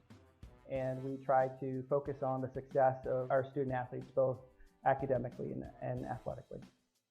As a conference, we embody excellence in the fact that every institution has a commitment to providing a high-level competitive experience for the student athlete. Numerous top 10 finishes within the Lear field. We have national championships. We have Elite Eights, Final Fours, numerous academic and COSADA All-Americans. We push one another to be better in order to realize that ultimate goal of being the preeminent conference in Division III. I'm a very proud member of the NEWMAC conference. And so when I think about the word integrity, I think about how that word really was a founding principle for the New 8 and how that has continued on as we welcome men into the conference and expand to the NEWMAC. It's really, again, something that drives this conference, drives most of the decisions that we make. Student athletes who at the end of the day, all decisions are based on what is best for a student athlete, whether that's about the competitive experience or supporting their academic endeavors as well. The word respect means a number of things to me, especially as it is demonstrated in the NEWMAC League. We have a great respect for our students, a great respect for our colleagues, and it's demonstrated in all of our not only preseason play, season play, and postseason play. And so to have that respect for each other on the field, on the ice, wherever they may be playing, for me is paramount. It's really not about the individual institution and what they need and how they reach their accomplishments, but it's really about all of us collectively making each other better, come together as a group to really do an excellent job for our student athletes, our coaches, our families, and our institution.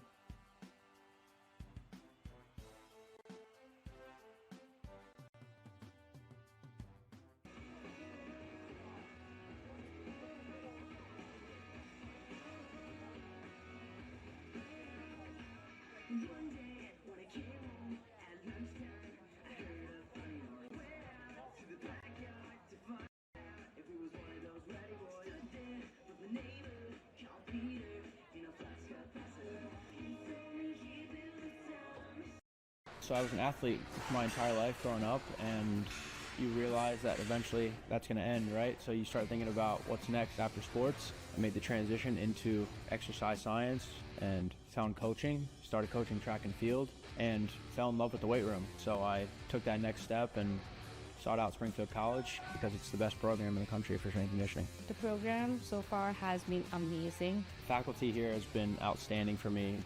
I feel like they genuinely have my best interest in mind. It's a great college with great community. The culture in our program is very supportive and welcoming. We may be D3 college, but we train our athletes like D1. Having 2 weight rooms on campus is huge. We have an amazing varsity weight room with everything. We have the 18 half racks, which allow us to get multiple teams in here at one time. We have dumbbells ranging from 5 up to 150 pounds to suit all different levels and abilities. And then the turf area is especially one of my favorites. We learn more from each other than we do anywhere else. We're, like I said, around each other every day. So there's just those constant interactions, bouncing things off of each other, asking, what would you do in this situation? Or maybe asking for feedback. How could I have done this differently or done this better? And then just talking shop, if you will. Talking back and forth about different philosophies or different training tactics, or even communication, coach-athlete relationship forming, those types of things. But it's very much a hands-on experience. Strength and conditioning coaches makes the athlete stronger, helps them prevent the risk of injury by training them properly according to their sports. We not only make them powerful, but we also make them better human beings. So that's the best part of our community.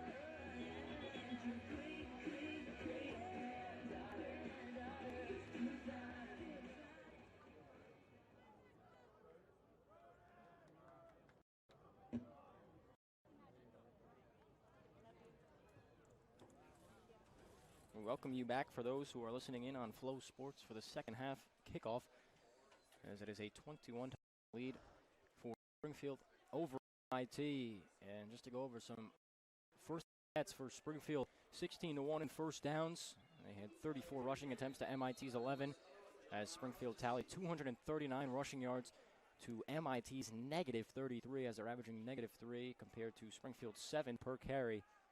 So not a good day so far for MIT, but hope to flip the switch here in the second half as we are set to get things underway, but it'll be Springfield starting with the ball. Short kick here, caught by Sean Brown.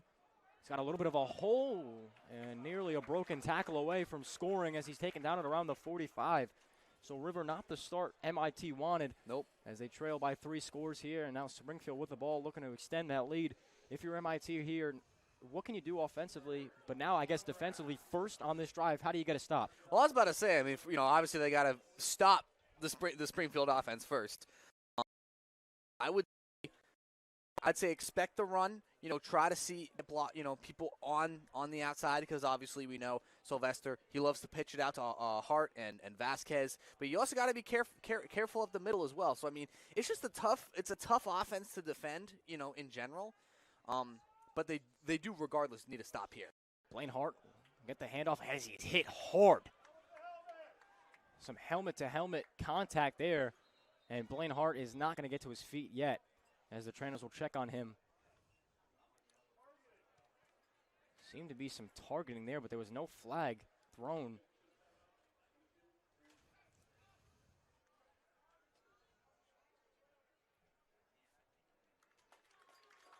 Blaine Hart able to jump to his feet. Just a madman for this Springfield offense. As it's a good sign. Once again, we've seen some injuries so far today. Every single one of them has been able to get back up on their 2 feet and walk off on their own power.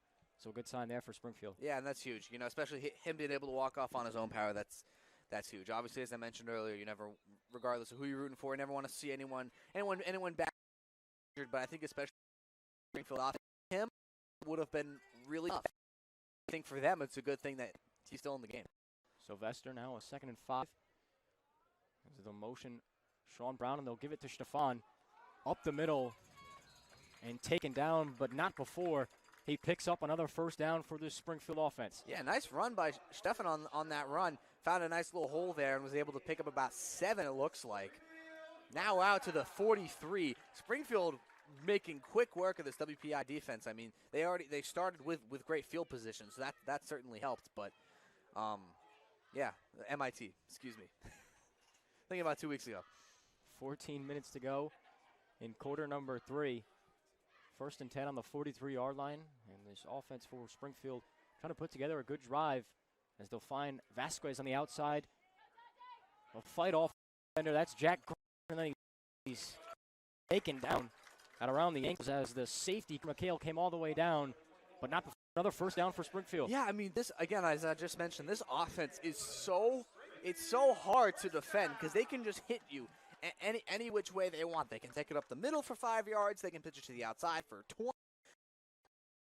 Themselves for a first down. Like, there's so many ways they can attack you and keep you off balance. Like, MIT, they know what's coming. They know the run's coming, but they cannot stop it. Another run here. It'll be Stefan trying to bounce it to the outside or break a couple tackles. One man to beat. McHale trying to go for the ankles, and he can't successfully. And they'll signal the touchdown. It is Arshan Stefan, who's usually the 2, 3, 4-yard guy, but he bounces that one to the outside, and another touchdown for Springfield. Taking some inspiration from Blaine Hart on that run, honestly, and Dante Vasquez. That was a great run by Stefan, bouncing around to the outside, getting right there near the right front pylon. 27-0 Springfield now. Now Warnick on for the extra point. I mean, as I mentioned, their ability to just breeze down the field is really remarkable. McDevitt, who's the holder, couldn't corral the snap, and he's taken down at around the 5. He tried to run it in himself, so the PAT doesn't have an opportunity to go up. And what seemed to be, I guess, a failed 2-point conversion on that one.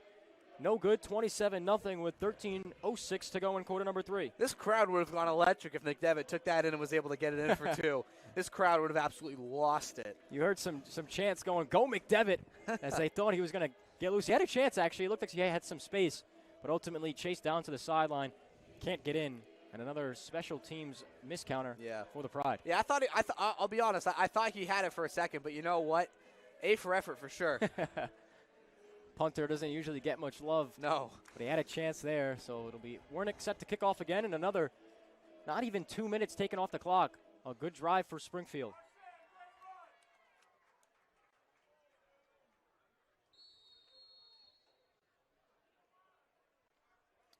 This is going to be a real test for MIT's offense right here. I think this drive might determine how the rest of the game goes for them. Because if they're able to get a good drive and get something going, you know, they could maybe take that into their next drive and maybe start to chip away at this lead a little bit. But if they can't, then that's still going to leave them in a really tough position, and that's going to leave them in another situation where Springfield's going to be able to easily score, just mounting the deficit for MIT. That was Matthew Zhao who caught the ball at around the 5-yard line, taken down at the 17. So now this MIT offense, who could not get anything going in terms of positive yardage in that first half going, like we mentioned at the top of the second half broadcast, negative 33 yards in terms of ground game and only 14 through the air. So not a good start for MIT offensively. It'll be Thomas Stuber, the 17-yard line.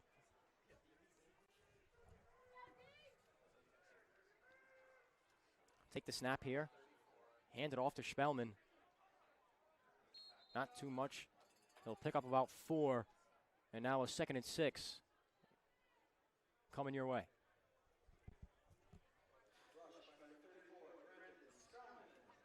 Yeah, not a bad play by any means by MIT. I mean, I think, 4 yards. I mean, that's even been a struggle for this offense today, even just to be able to pick up 4 yards, put themselves in a 2nd and 6. So I think if they can get another run of about 4 yards, set them up for a 3rd and 2, could set them up for a first down and potentially milking that clock. They'll try to get to the outside stretch run to Spellman. He'll pick up about a yard there. A late flag flies in. So we'll see what the call is from the officials. Either way, if a flag wasn't there, it'll set up a 3rd and about 5, but still no call. We'll wait for the head official. There's a signal holding on the offense, so that'll push it back even more. And once again, River, like you mentioned in that first half, the self-inflicting wounds that both of these teams have had. I mean, Springfield's had theirs, but more importantly, it's been MIT who cannot dig out of their hole. Yeah, I mean, Springfield has definitely had their self-inflicted wounds, as you've mentioned, no doubt. But for MIT, it's really been the main story for them. Just with all the penalties that have brought them back and the bad snaps, it's been tough, really. And it's hard for the MIT offense to be able to get in that rhythm if they have so many negative plays and if they have so many penalties.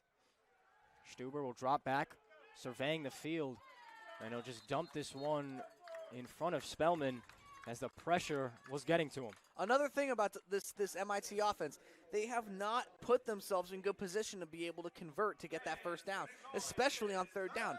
Right now, they're looking at about a third and 15 right now. If they, instead of getting that penalty, if they had been able to get a couple more yards, set up a third and short, they're looking a lot better. But now, in a 3rd and 15, it's looking like it might be another empty drive, which will get the ball back in the hands of the Springfield offense. And at some point, the lead is going to be too big for them to be able to come back. They really, really need to get it going soon. Stuber will drop back and throw it deep. Has a man, but it's overthrown. As that pass was intended for his lead man, Andrew Hutchinson, who we haven't seen much of today. And once again, another stand for the Springfield defense as MIT yet to get anything going offensively. Yeah, overthrew it a little bit, and that's tough because that just brings them right back to where they were. And now they're going to have to again punt out of their own end zone. Maurer standing out the Springfield logo right at about midfield. And another quick 3 and out for this MIT offense. Not what you want to see if you're MIT. Maurer will signal a fair catch, but he'll let it drop instead as it'll bounce a little bit and picked up around the 34-yard line with 11:35 to go in quarter number 3. We'll see the Springfield offense led by Sylvester, but so far today it's been the outside runs that have been a factor for the Pride offense. Yeah, I mean, I think coming into the game, I think we expected the fullbacks to have a big day, but it's the halfbacks, Dante Vasquez and Blaine Hart, that have really been taking over the show here for this Springfield offense.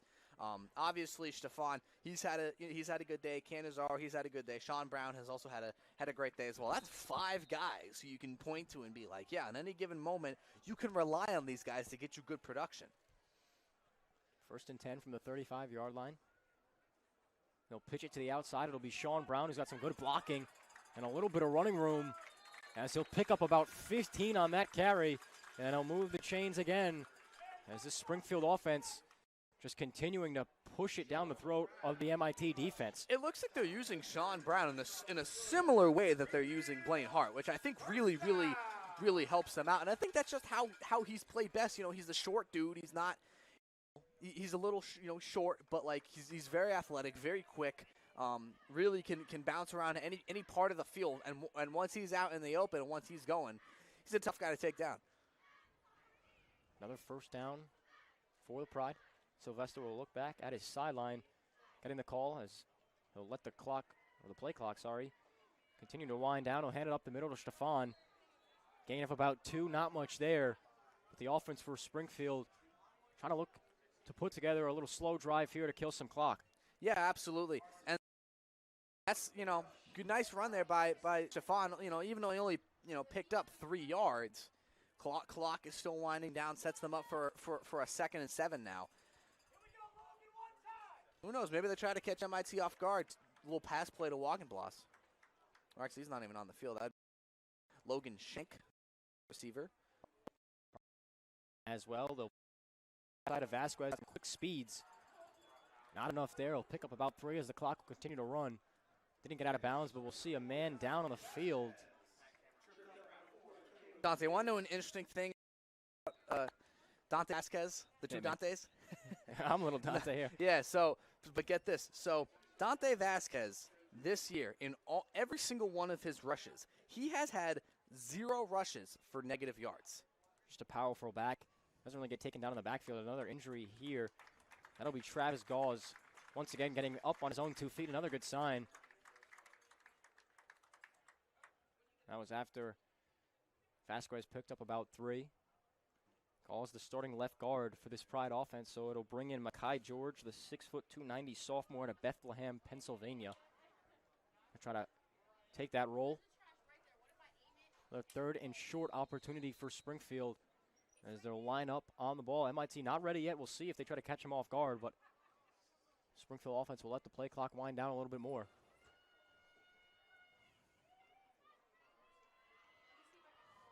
Ball on the 44-yard line, 9:40 to go in quarter number 3. Sylvester, this time he'll keep it, he won't pitch it. And a great carry there for the quarterback.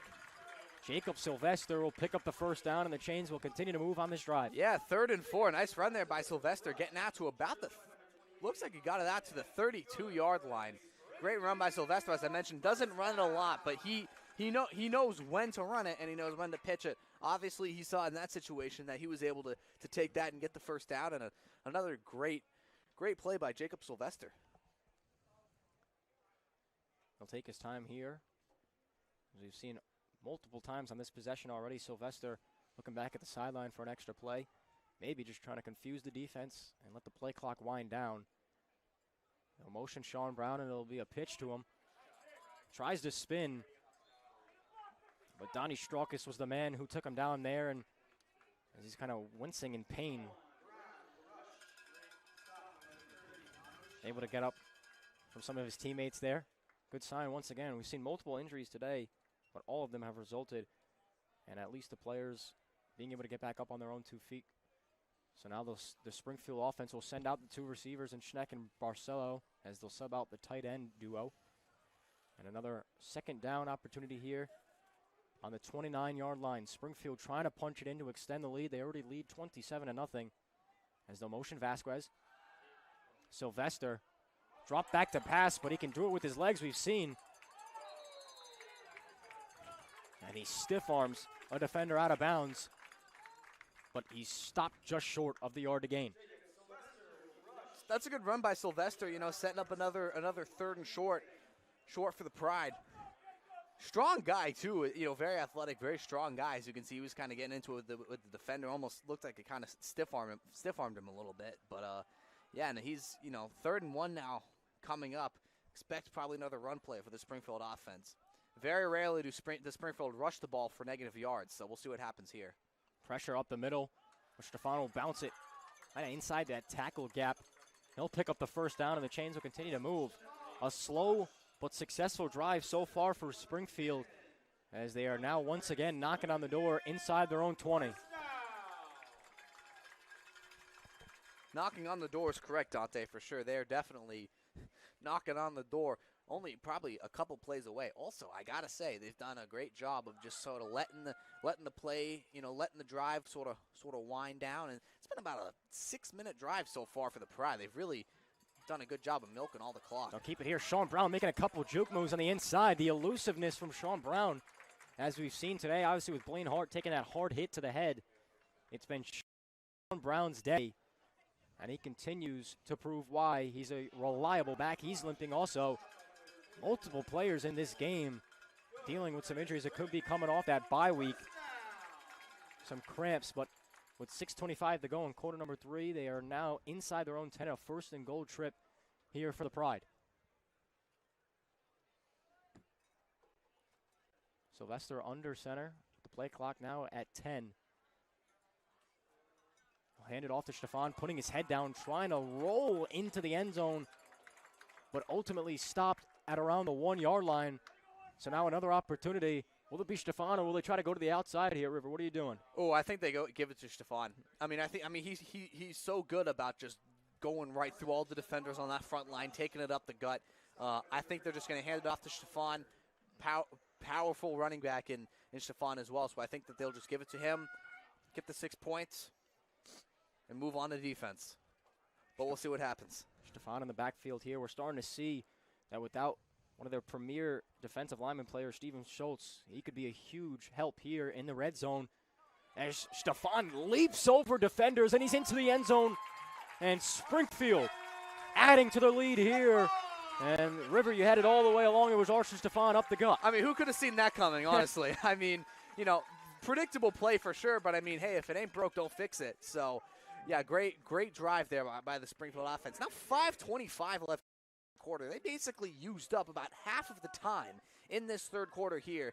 Now they're coming on for the extra point. MIT's down by about 5 scores.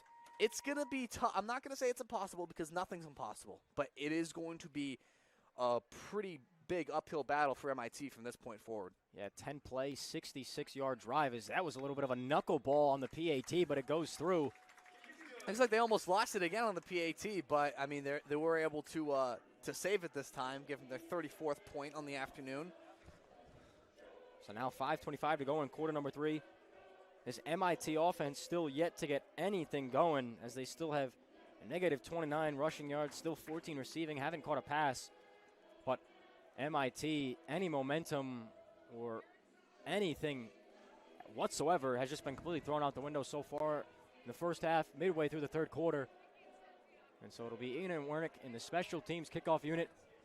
Set to kick it off once again. Ian Wernick has been a popular guy so far today in terms of PAT with the touchdowns, the kickoffs. He's never not doing something for this Pride team. So now 5:25 to go. We haven't really seen much of the return game for MIT. They've elected to fair catch a majority of these kickoff returns. See what they do here. The last one was at the 50-yard line, and it was a squib kick from Wernick. But a fair catch signal here as the ball will now come out on the 25-yard line, and Thomas Stuber and that offense has to get something going. Are you relying more on the pass or the run if you're this Engineer offense, River? I mean, it seems like they've been running the ball a lot today, and the run hasn't really worked. I mean, they haven't really been able to get either working on offense today. But I think, as I mentioned earlier, I think if MIT wants to try to get back in this game and get some momentum going offensively, I want to see some more throws for bigger yardage across the middle of the field. Just try to get some big plays, because I think if you can do that and you could put together even a good drive, even if you don't score, put together a good drive, I think that will give them momentum offensively for the rest of the game, and that could give them momentum going into next week as well. But again, if they want to win this game, they really do honestly need to score on this drive, because they are down by quite a bit. Spellman on the carry. Doesn't really get much there, maybe a yard if that, but interesting to note that Thomas Stuber is no longer on the field. It'll be Chinook Joshi, the 6'2", 190 sophomore out of Tampa, Florida, who only has 2 passing attempts on the season, one of them being a completion for 28 yards with a touchdown. So a quarterback change coming in this third quarter for MIT. We'll see if they utilize that in the pass game or if they continue to keep it on the ground. Joshi will drop back looking for a man, and he's got one. So a completion there and a good sign. There's already some improvements coming with the quarterback change. Yeah, I'm not entirely sure what this means for MIT. I'm not sure if this is just, so that they can try to get, a different look offensively, just so they can get a spark. It's interesting because I would have expected that they would have kept Stuber in the game, especially considering Joshi has only, as you mentioned before that, attempted 2 passes all year. So certainly an interesting move, and we'll see how it affects this Engineer offense. You got to think head coach Brian Bubna, they haven't been seeing anything today, so trying to create a different spark offensively. Joshi will fly over the middle of the field, and that one through the hands of his intended target as the Guardian cap dangling off the helmet, as that is Keegan Duty, as Hunter Hayes was headhunting on that one. But I think those are more of the plays that I was hoping to see out of this MIT offense. Seemed like Stuber, if he was going to throw, usually a lot of screens, a lot of checkdowns, would not go for a lot of yards. He's using a little bit more of the field here, Joshi is. This is kind of what I was, looking for from this Engineer offense, but they'll have to find a way. But able to be corralled.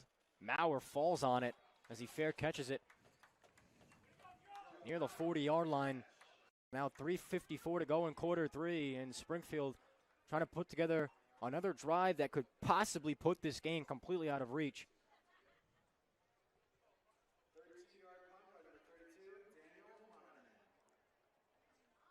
Springfield, 2 weeks in a row now, they are number 1 in New England, as they've just been recently added to the AFCA rankings list, coming in at number 25. And with a win like this, is how big it is, it can only get bigger. Hopefully, if you're Springfield, maybe a little bit of a boost in the rankings, but took them a lot to get here.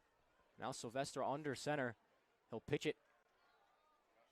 Thomas Teeny heading to the outside, and a big gain there.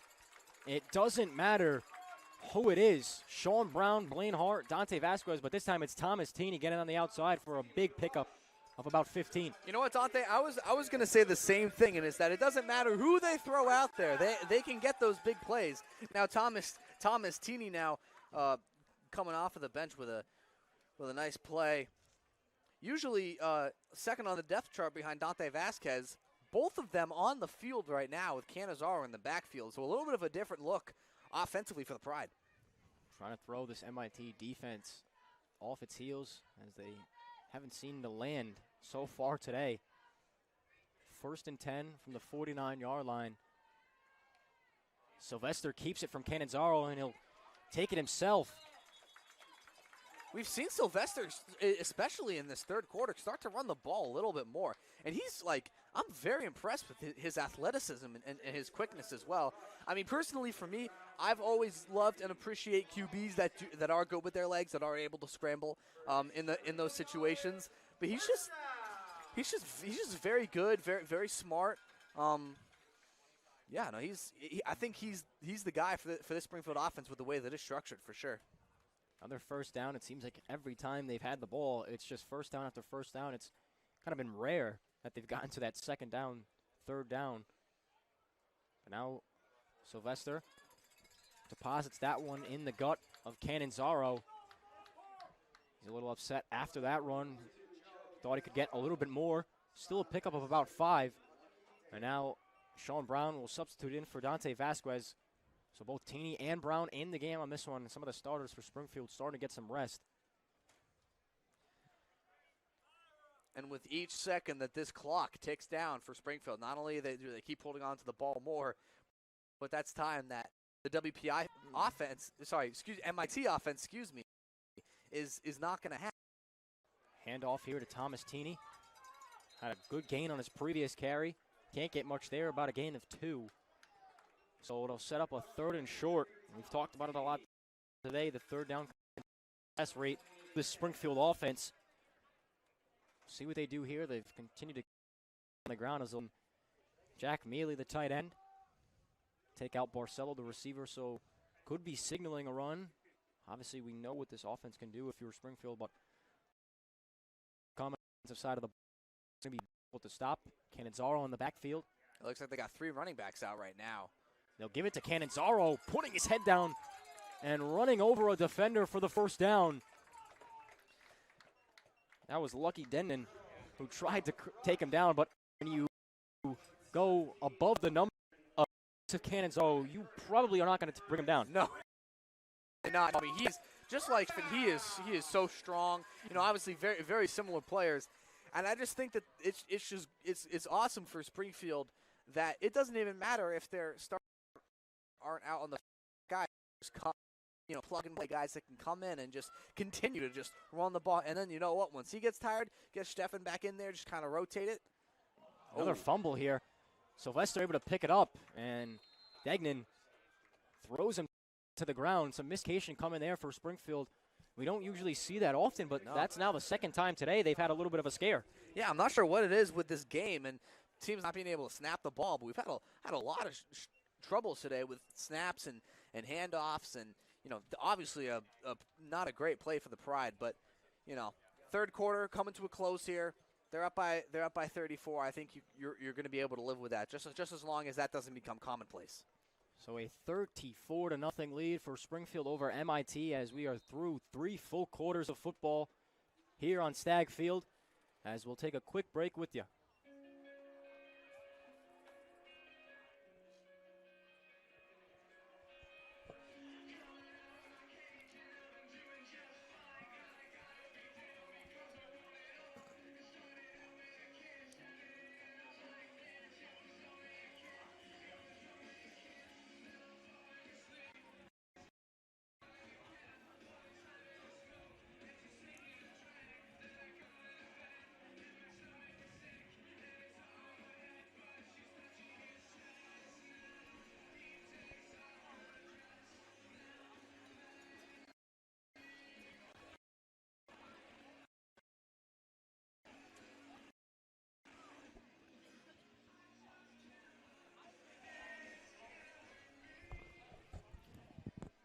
So we bring you in. For those watching, we appreciate it.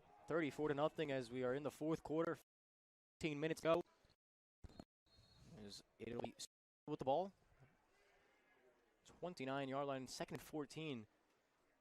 Still give it to Cannizzaro, and he won't hold on to it as Sylvester actually keeps it and then pitches it to the outside to Vasquez for a gain of 4 to get it back 3rd and 10. Now a 3rd and long situation here for the Pride offense, and with Bradley Barcelo on the field, and then Logan Schneck subbing out Brian Dan. We'll see the receivers come in for the tight ends. Expect a possible pass here, River. What are you thinking? I agree. I think there's definitely a good opportunity of a pass here, especially with it being 3rd and 10, right near the red zone.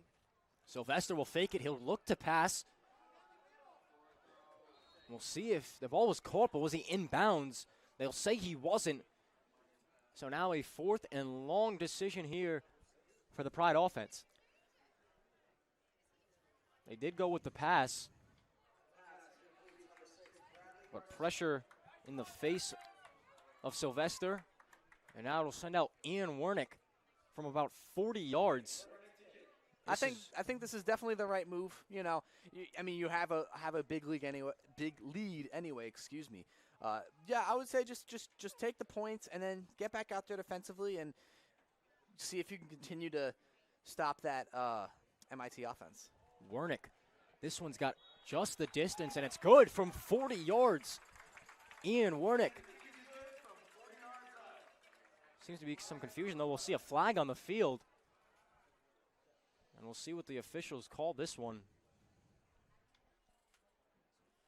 Notice that neither team came off the field after the made field goal.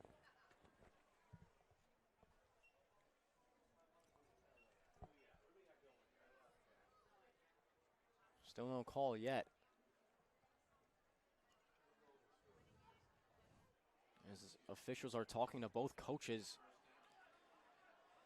And Sarasulo is calling out the offense, so it seems to be like this could be a penalty on MIT. Not sure if it's going to give him the first down.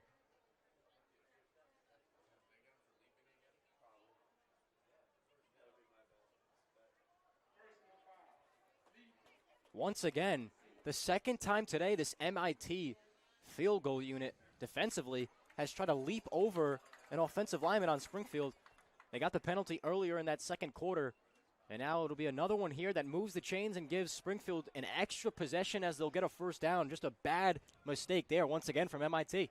Yeah, expect a run here for Springfield. They got Brown, Vasquez, and they got Cannizzaro. But, yeah, as you mentioned, the self-inflicted wounds for MIT have been really tough. Vasquez gets a handoff to the outside. He'll try to cut it back in. Still on his feet, throwing defenders off of him and taken down at around the 2-yard line, but Dante Vasquez just short of a spectacular run. That was a really nice run by Dante Vasquez, setting up a nice 2nd and 1. Now he's limping off the field. Oh, no. Once again. Not what you want to see if you're the Pride. I don't think you're entirely worried about this game, but just in terms of the future, you know, he's obviously such an impact player for this team. Any lost time with him is never good for this Pride offense. Springfield, obviously, with something like that happening, it could signal for Coach Sarasulo to maybe put the starters to rest, as you don't want to see any injuries going forward. Taney looked like he signaled he was going to throw it. Diving for the pylon, and he's in. Thomas Taney finds the end zone for the first time this season, as he only has 6 carries for 42 yards, but he's averaging 7 yards every time he touches it. That one finds the end zone. Yeah, it looks like the defensive back, Lucky Deignan, tried to take down Teeny, but he couldn't. Tried to get him with on the shoestring tackle, and he was not able to take him down. Nice job diving for the pylon, too, for Teeny. First touchdown of the year. 40.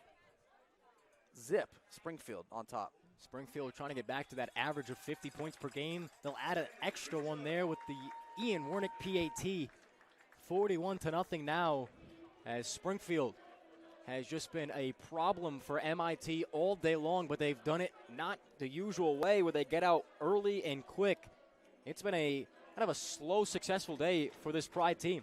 It really has. I mean, as we mentioned, they had a few errors earlier on in the game. Not errors, but a few mistakes earlier on in the game. And, it did take them a little bit to fully get up to speed. But once this offense fully got up to speed, it was off to the races, literally. I mean, just with the amount that they've been able to just run all over this MIT defense, they've really been able to put the game almost out of reach at this point. MIT still have yet to find any points in this one. They've yet to find any positive yards as well in the ground game. They only have 18 receiving yards, but even with those 18 receiving yards, it still leaves them at negative 10 total yards of offense. An unbelievable day so far defensively for Springfield, as that tackle was made by Thomas Tini on the kickoff team. So he's doing it all right now, and we'll see this MIT offense on the field once again with 13:10 to go in quarter number 4. Yeah, and you're just not going to be able to win football games with negative 10 yards of offense. You really can't. Like, you obviously, like, the defense is important, but you need the offense to do their part too, because that's what's going to help you score. So really rough day for the MIT offense. I think after this game, you just got to forget about it, move on to next week. They did not score any points last week, as well as they lost to Merchant Maritime 21-0, who also, we mentioned at the top of the broadcast, has a similar offense to Springfield in terms of that triple option.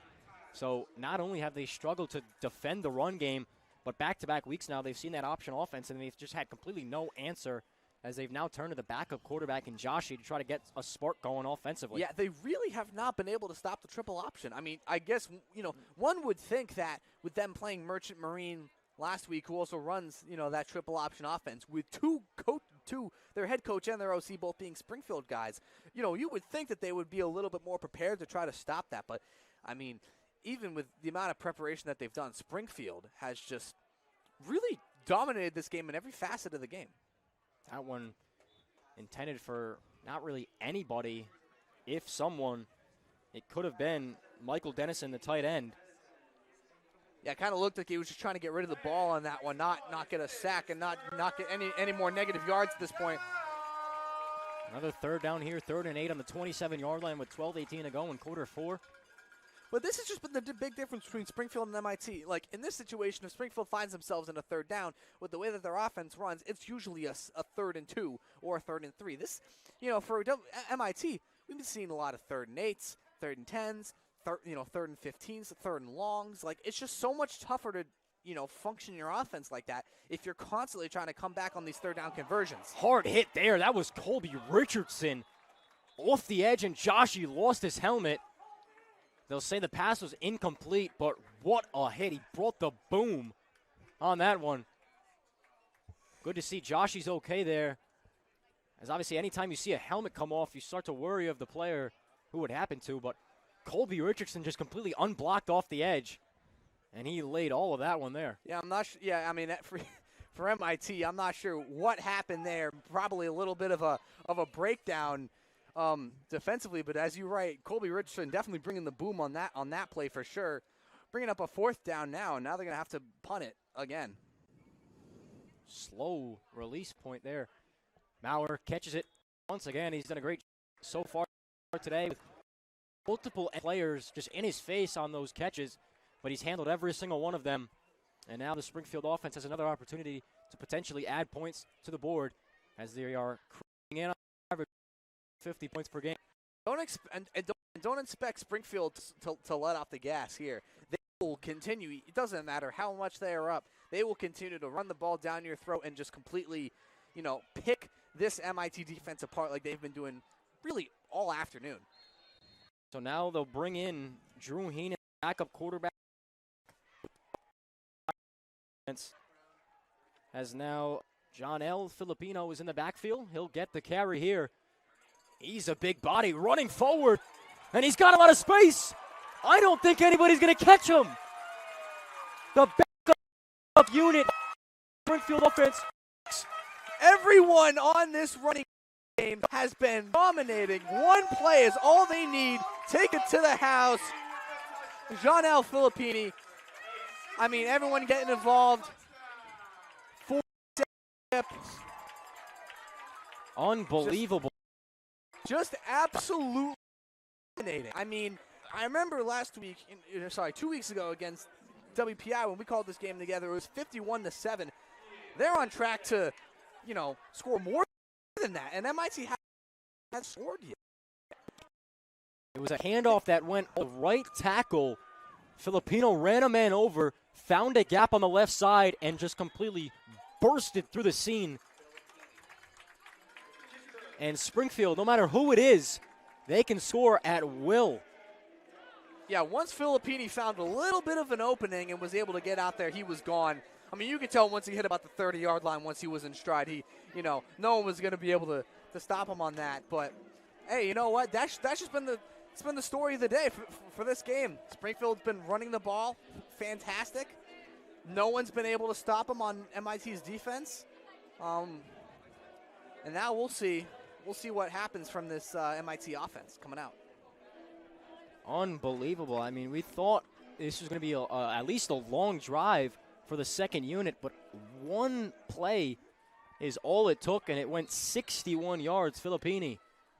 Unbelievable. And now Ian Wernick will kick it off again, 48-0 now with 11:51 to go in quarter number 4. I mean, this Springfield offense has been doing, what this MIT offense has been able to do on like a few plays, a few drives. I mean, they've tackle there. This team, the Springfield team, is so well-rounded, and I think considering now that they have a national ranking, they're considered the best team in New England. People got to start this team seriously because they're seriously a force to be reckoned with, come playoffs. And I mean, it looks like they're on their way to another NEWMAC victory as well, a NEWMAC championship. So we'll see what happens there. Joshi back on the field, good sign after the helmet came off from the hit from Richardson.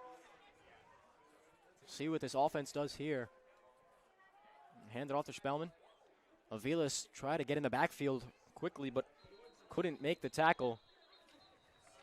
So now it looks like both second units are in on offense and defense for Springfield. And you can tell with this WPI offense, the gaps and the holes that the running backs have to run through is just a lot smaller than Springfield's. I mean, Springfield's offense, and their offensive line, they've had so many holes and gaps and openings, as we saw on that run by Filippini. It really has not the same with this MIT, and I think big reason why they've been struggling. They have not been able to find those gaps and get those big plays. Second and about 6 here for Joshi and the MIT offense. Shotgun snap. He'll hand it off once again to Spellman. And that's a nice run there by Spellman. He's better get close to the first down. That's a nice run. I think that's a play you would have liked to see them have in that first half. Yeah, it's been a struggle all day. Even with this second unit coming in for Springfield. Good sign for Sarasulo, getting some more guys, some experience. But as of right now, they're doing just as well as that number 1 unit.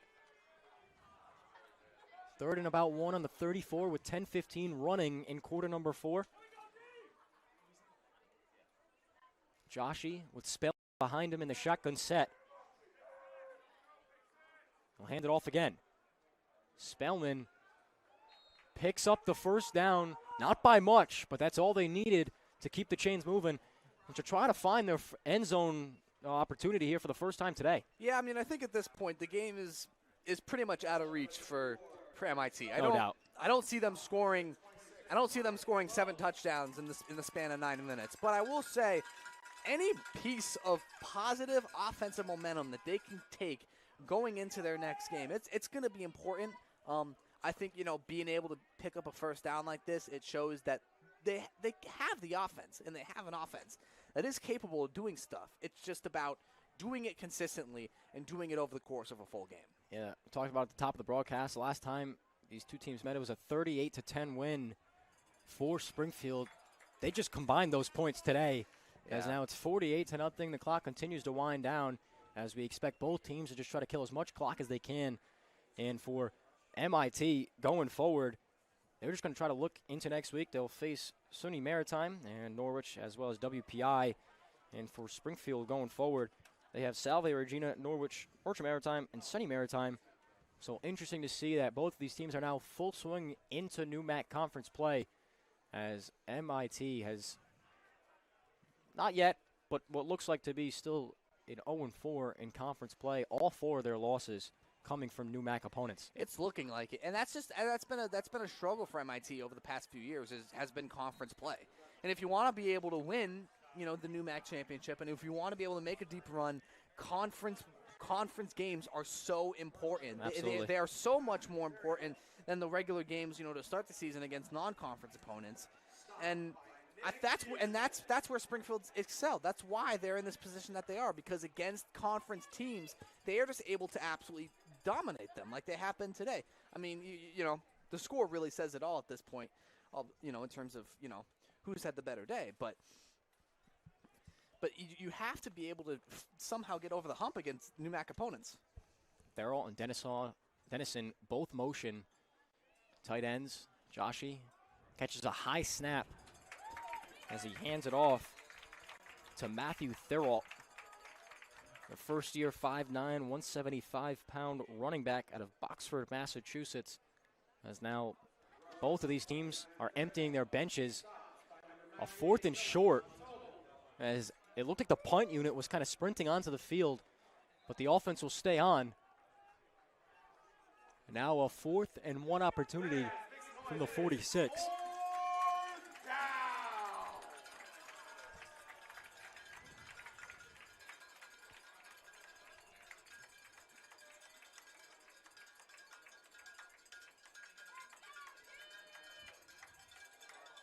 Fourth and 1, they hand it to Spellman, and he rolls forward for a first down, and the chains will continue to move. Nice run there by Spellman. Had a lot of defenders on him, still able to just kind of power through and take those guys with him out to about midfield. Finally looks like they're starting to find a little bit of life offensively, but unfortunately for MIT, I think it might be too little too late. And just a bit late with 6:50 to go. 1st and 10, ball right at midfield on the 50-yard line. Both teams still 3 timeouts left. Not expecting those to be used. With a backup here, Joshi trying to get something going to head into next week. He'll lift his knee, take the snap in the shotgun set. And another handoff here to Spellman. Trying to bounce it to the outside of a handoff up the middle, rolling off some defenders, still on his feet. And then finally taken down. Big hit there by number 55, Nicholas Peterson. Yeah, Spellman's looks good, especially in this drive and especially in the second half. He's looked solid. Obviously, they weren't really able to get anything, going with Phelps, but they've really been doing he's been doing a good job. He's getting some positive yardage. He's really, done a good job of just, getting them what they need, not doing too much, but doing enough. And I think that, he's definitely been a bright spot offensively today for MIT on a day that they have really struggled to score points. Yeah, the lights have been off. He's been the only bright spot, it seems, for this MIT team, as he broke a tackle out of the backfield, as Michael Mendocino was the first guy who got there, couldn't bring down Spellman in the backfield, and he'll pick up a gain of about 4 as the clock is continuing to wind down. And this has kind of been like the only good drive so far for MIT all game, where they've had the ball for a while. They've used a lot of plays, taken off a lot of time off the clock. But like we mentioned, it's kind of a bit too late for that. Yeah, really, like this drive, I think, has what they have needed all day. Absolutely. And if they've had more drives like this, and especially were able to get that out earlier in the game, this game would look a lot different. We would seriously be in a much different position in this game if that were the case. But the fact that they haven't been able to figure it out till now has really hurt them. Good sign, though, for MIT, I guess, moving forward. Brandon Spellman once again breaking tackles from initial contacts, being in the backfield, and he's able to pick up positive yards as well as the first down. So Brandon Spellman, like we mentioned, the only spark for this MIT offense.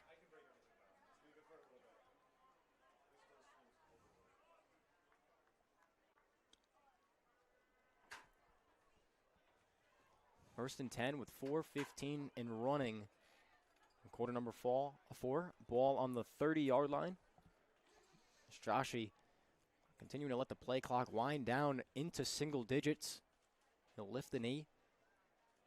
Take the high snap again. Spellman breaking another tackle. Brandon Spellman just having a good day here late, as that was Damon Garner Jr. who tried to get him by the ankles, but couldn't bring him down. And another good carry there for number 34. Yeah, really impressed with Spellman in this drive. Really wish they utilized him, earlier in the game, so they could have kind of got this going a little bit on the earlier side. But I mean, he's looked really good. I mean, especially as we mentioned on a day where that has not been the kindest to their offense. He's looked really good. Brandon Spellman in the backfield now as both the tight ends, Thoralt and Dennison, will motion. 2nd and 4 on the 24. Apologies, that's not Spellman in the backfield. That's Matthew Thoralt, the first year. Gain of about 1, as it looks like they might even put the ball back on the line of scrimmage. Could be a gain of about 0, as we are nearing the 2-minute timeout. This has by far been the best drive of the day for MIT. This has been the highlight of their game, which is kind of ironic, with the score and how everything's played out. But I mean, they've looked actually very solid in this drive. If they can understand that, hey, maybe we struggled overall in the course of the game, but we know that we're capable of doing this against this kind of team. Like, that's going to boost their confidence, and that's going to help them play better in their next game. Spellman again on the carry. He's tripped up. This time he couldn't get by that initial first contact. So he's taken down. That's Nick Peterson on the tackle again. As we'll see if this MIT offense lets the clock wind down to the 2-minute timeout.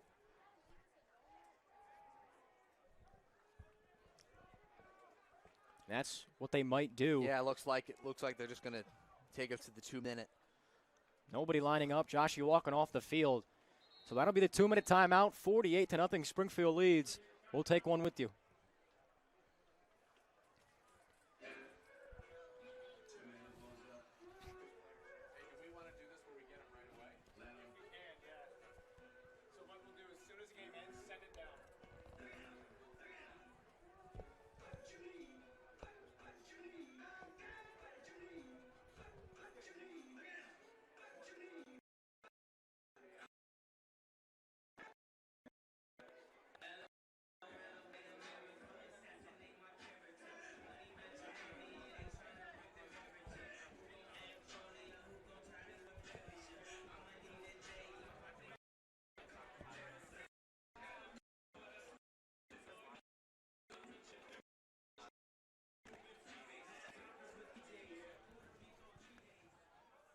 So took a quick break.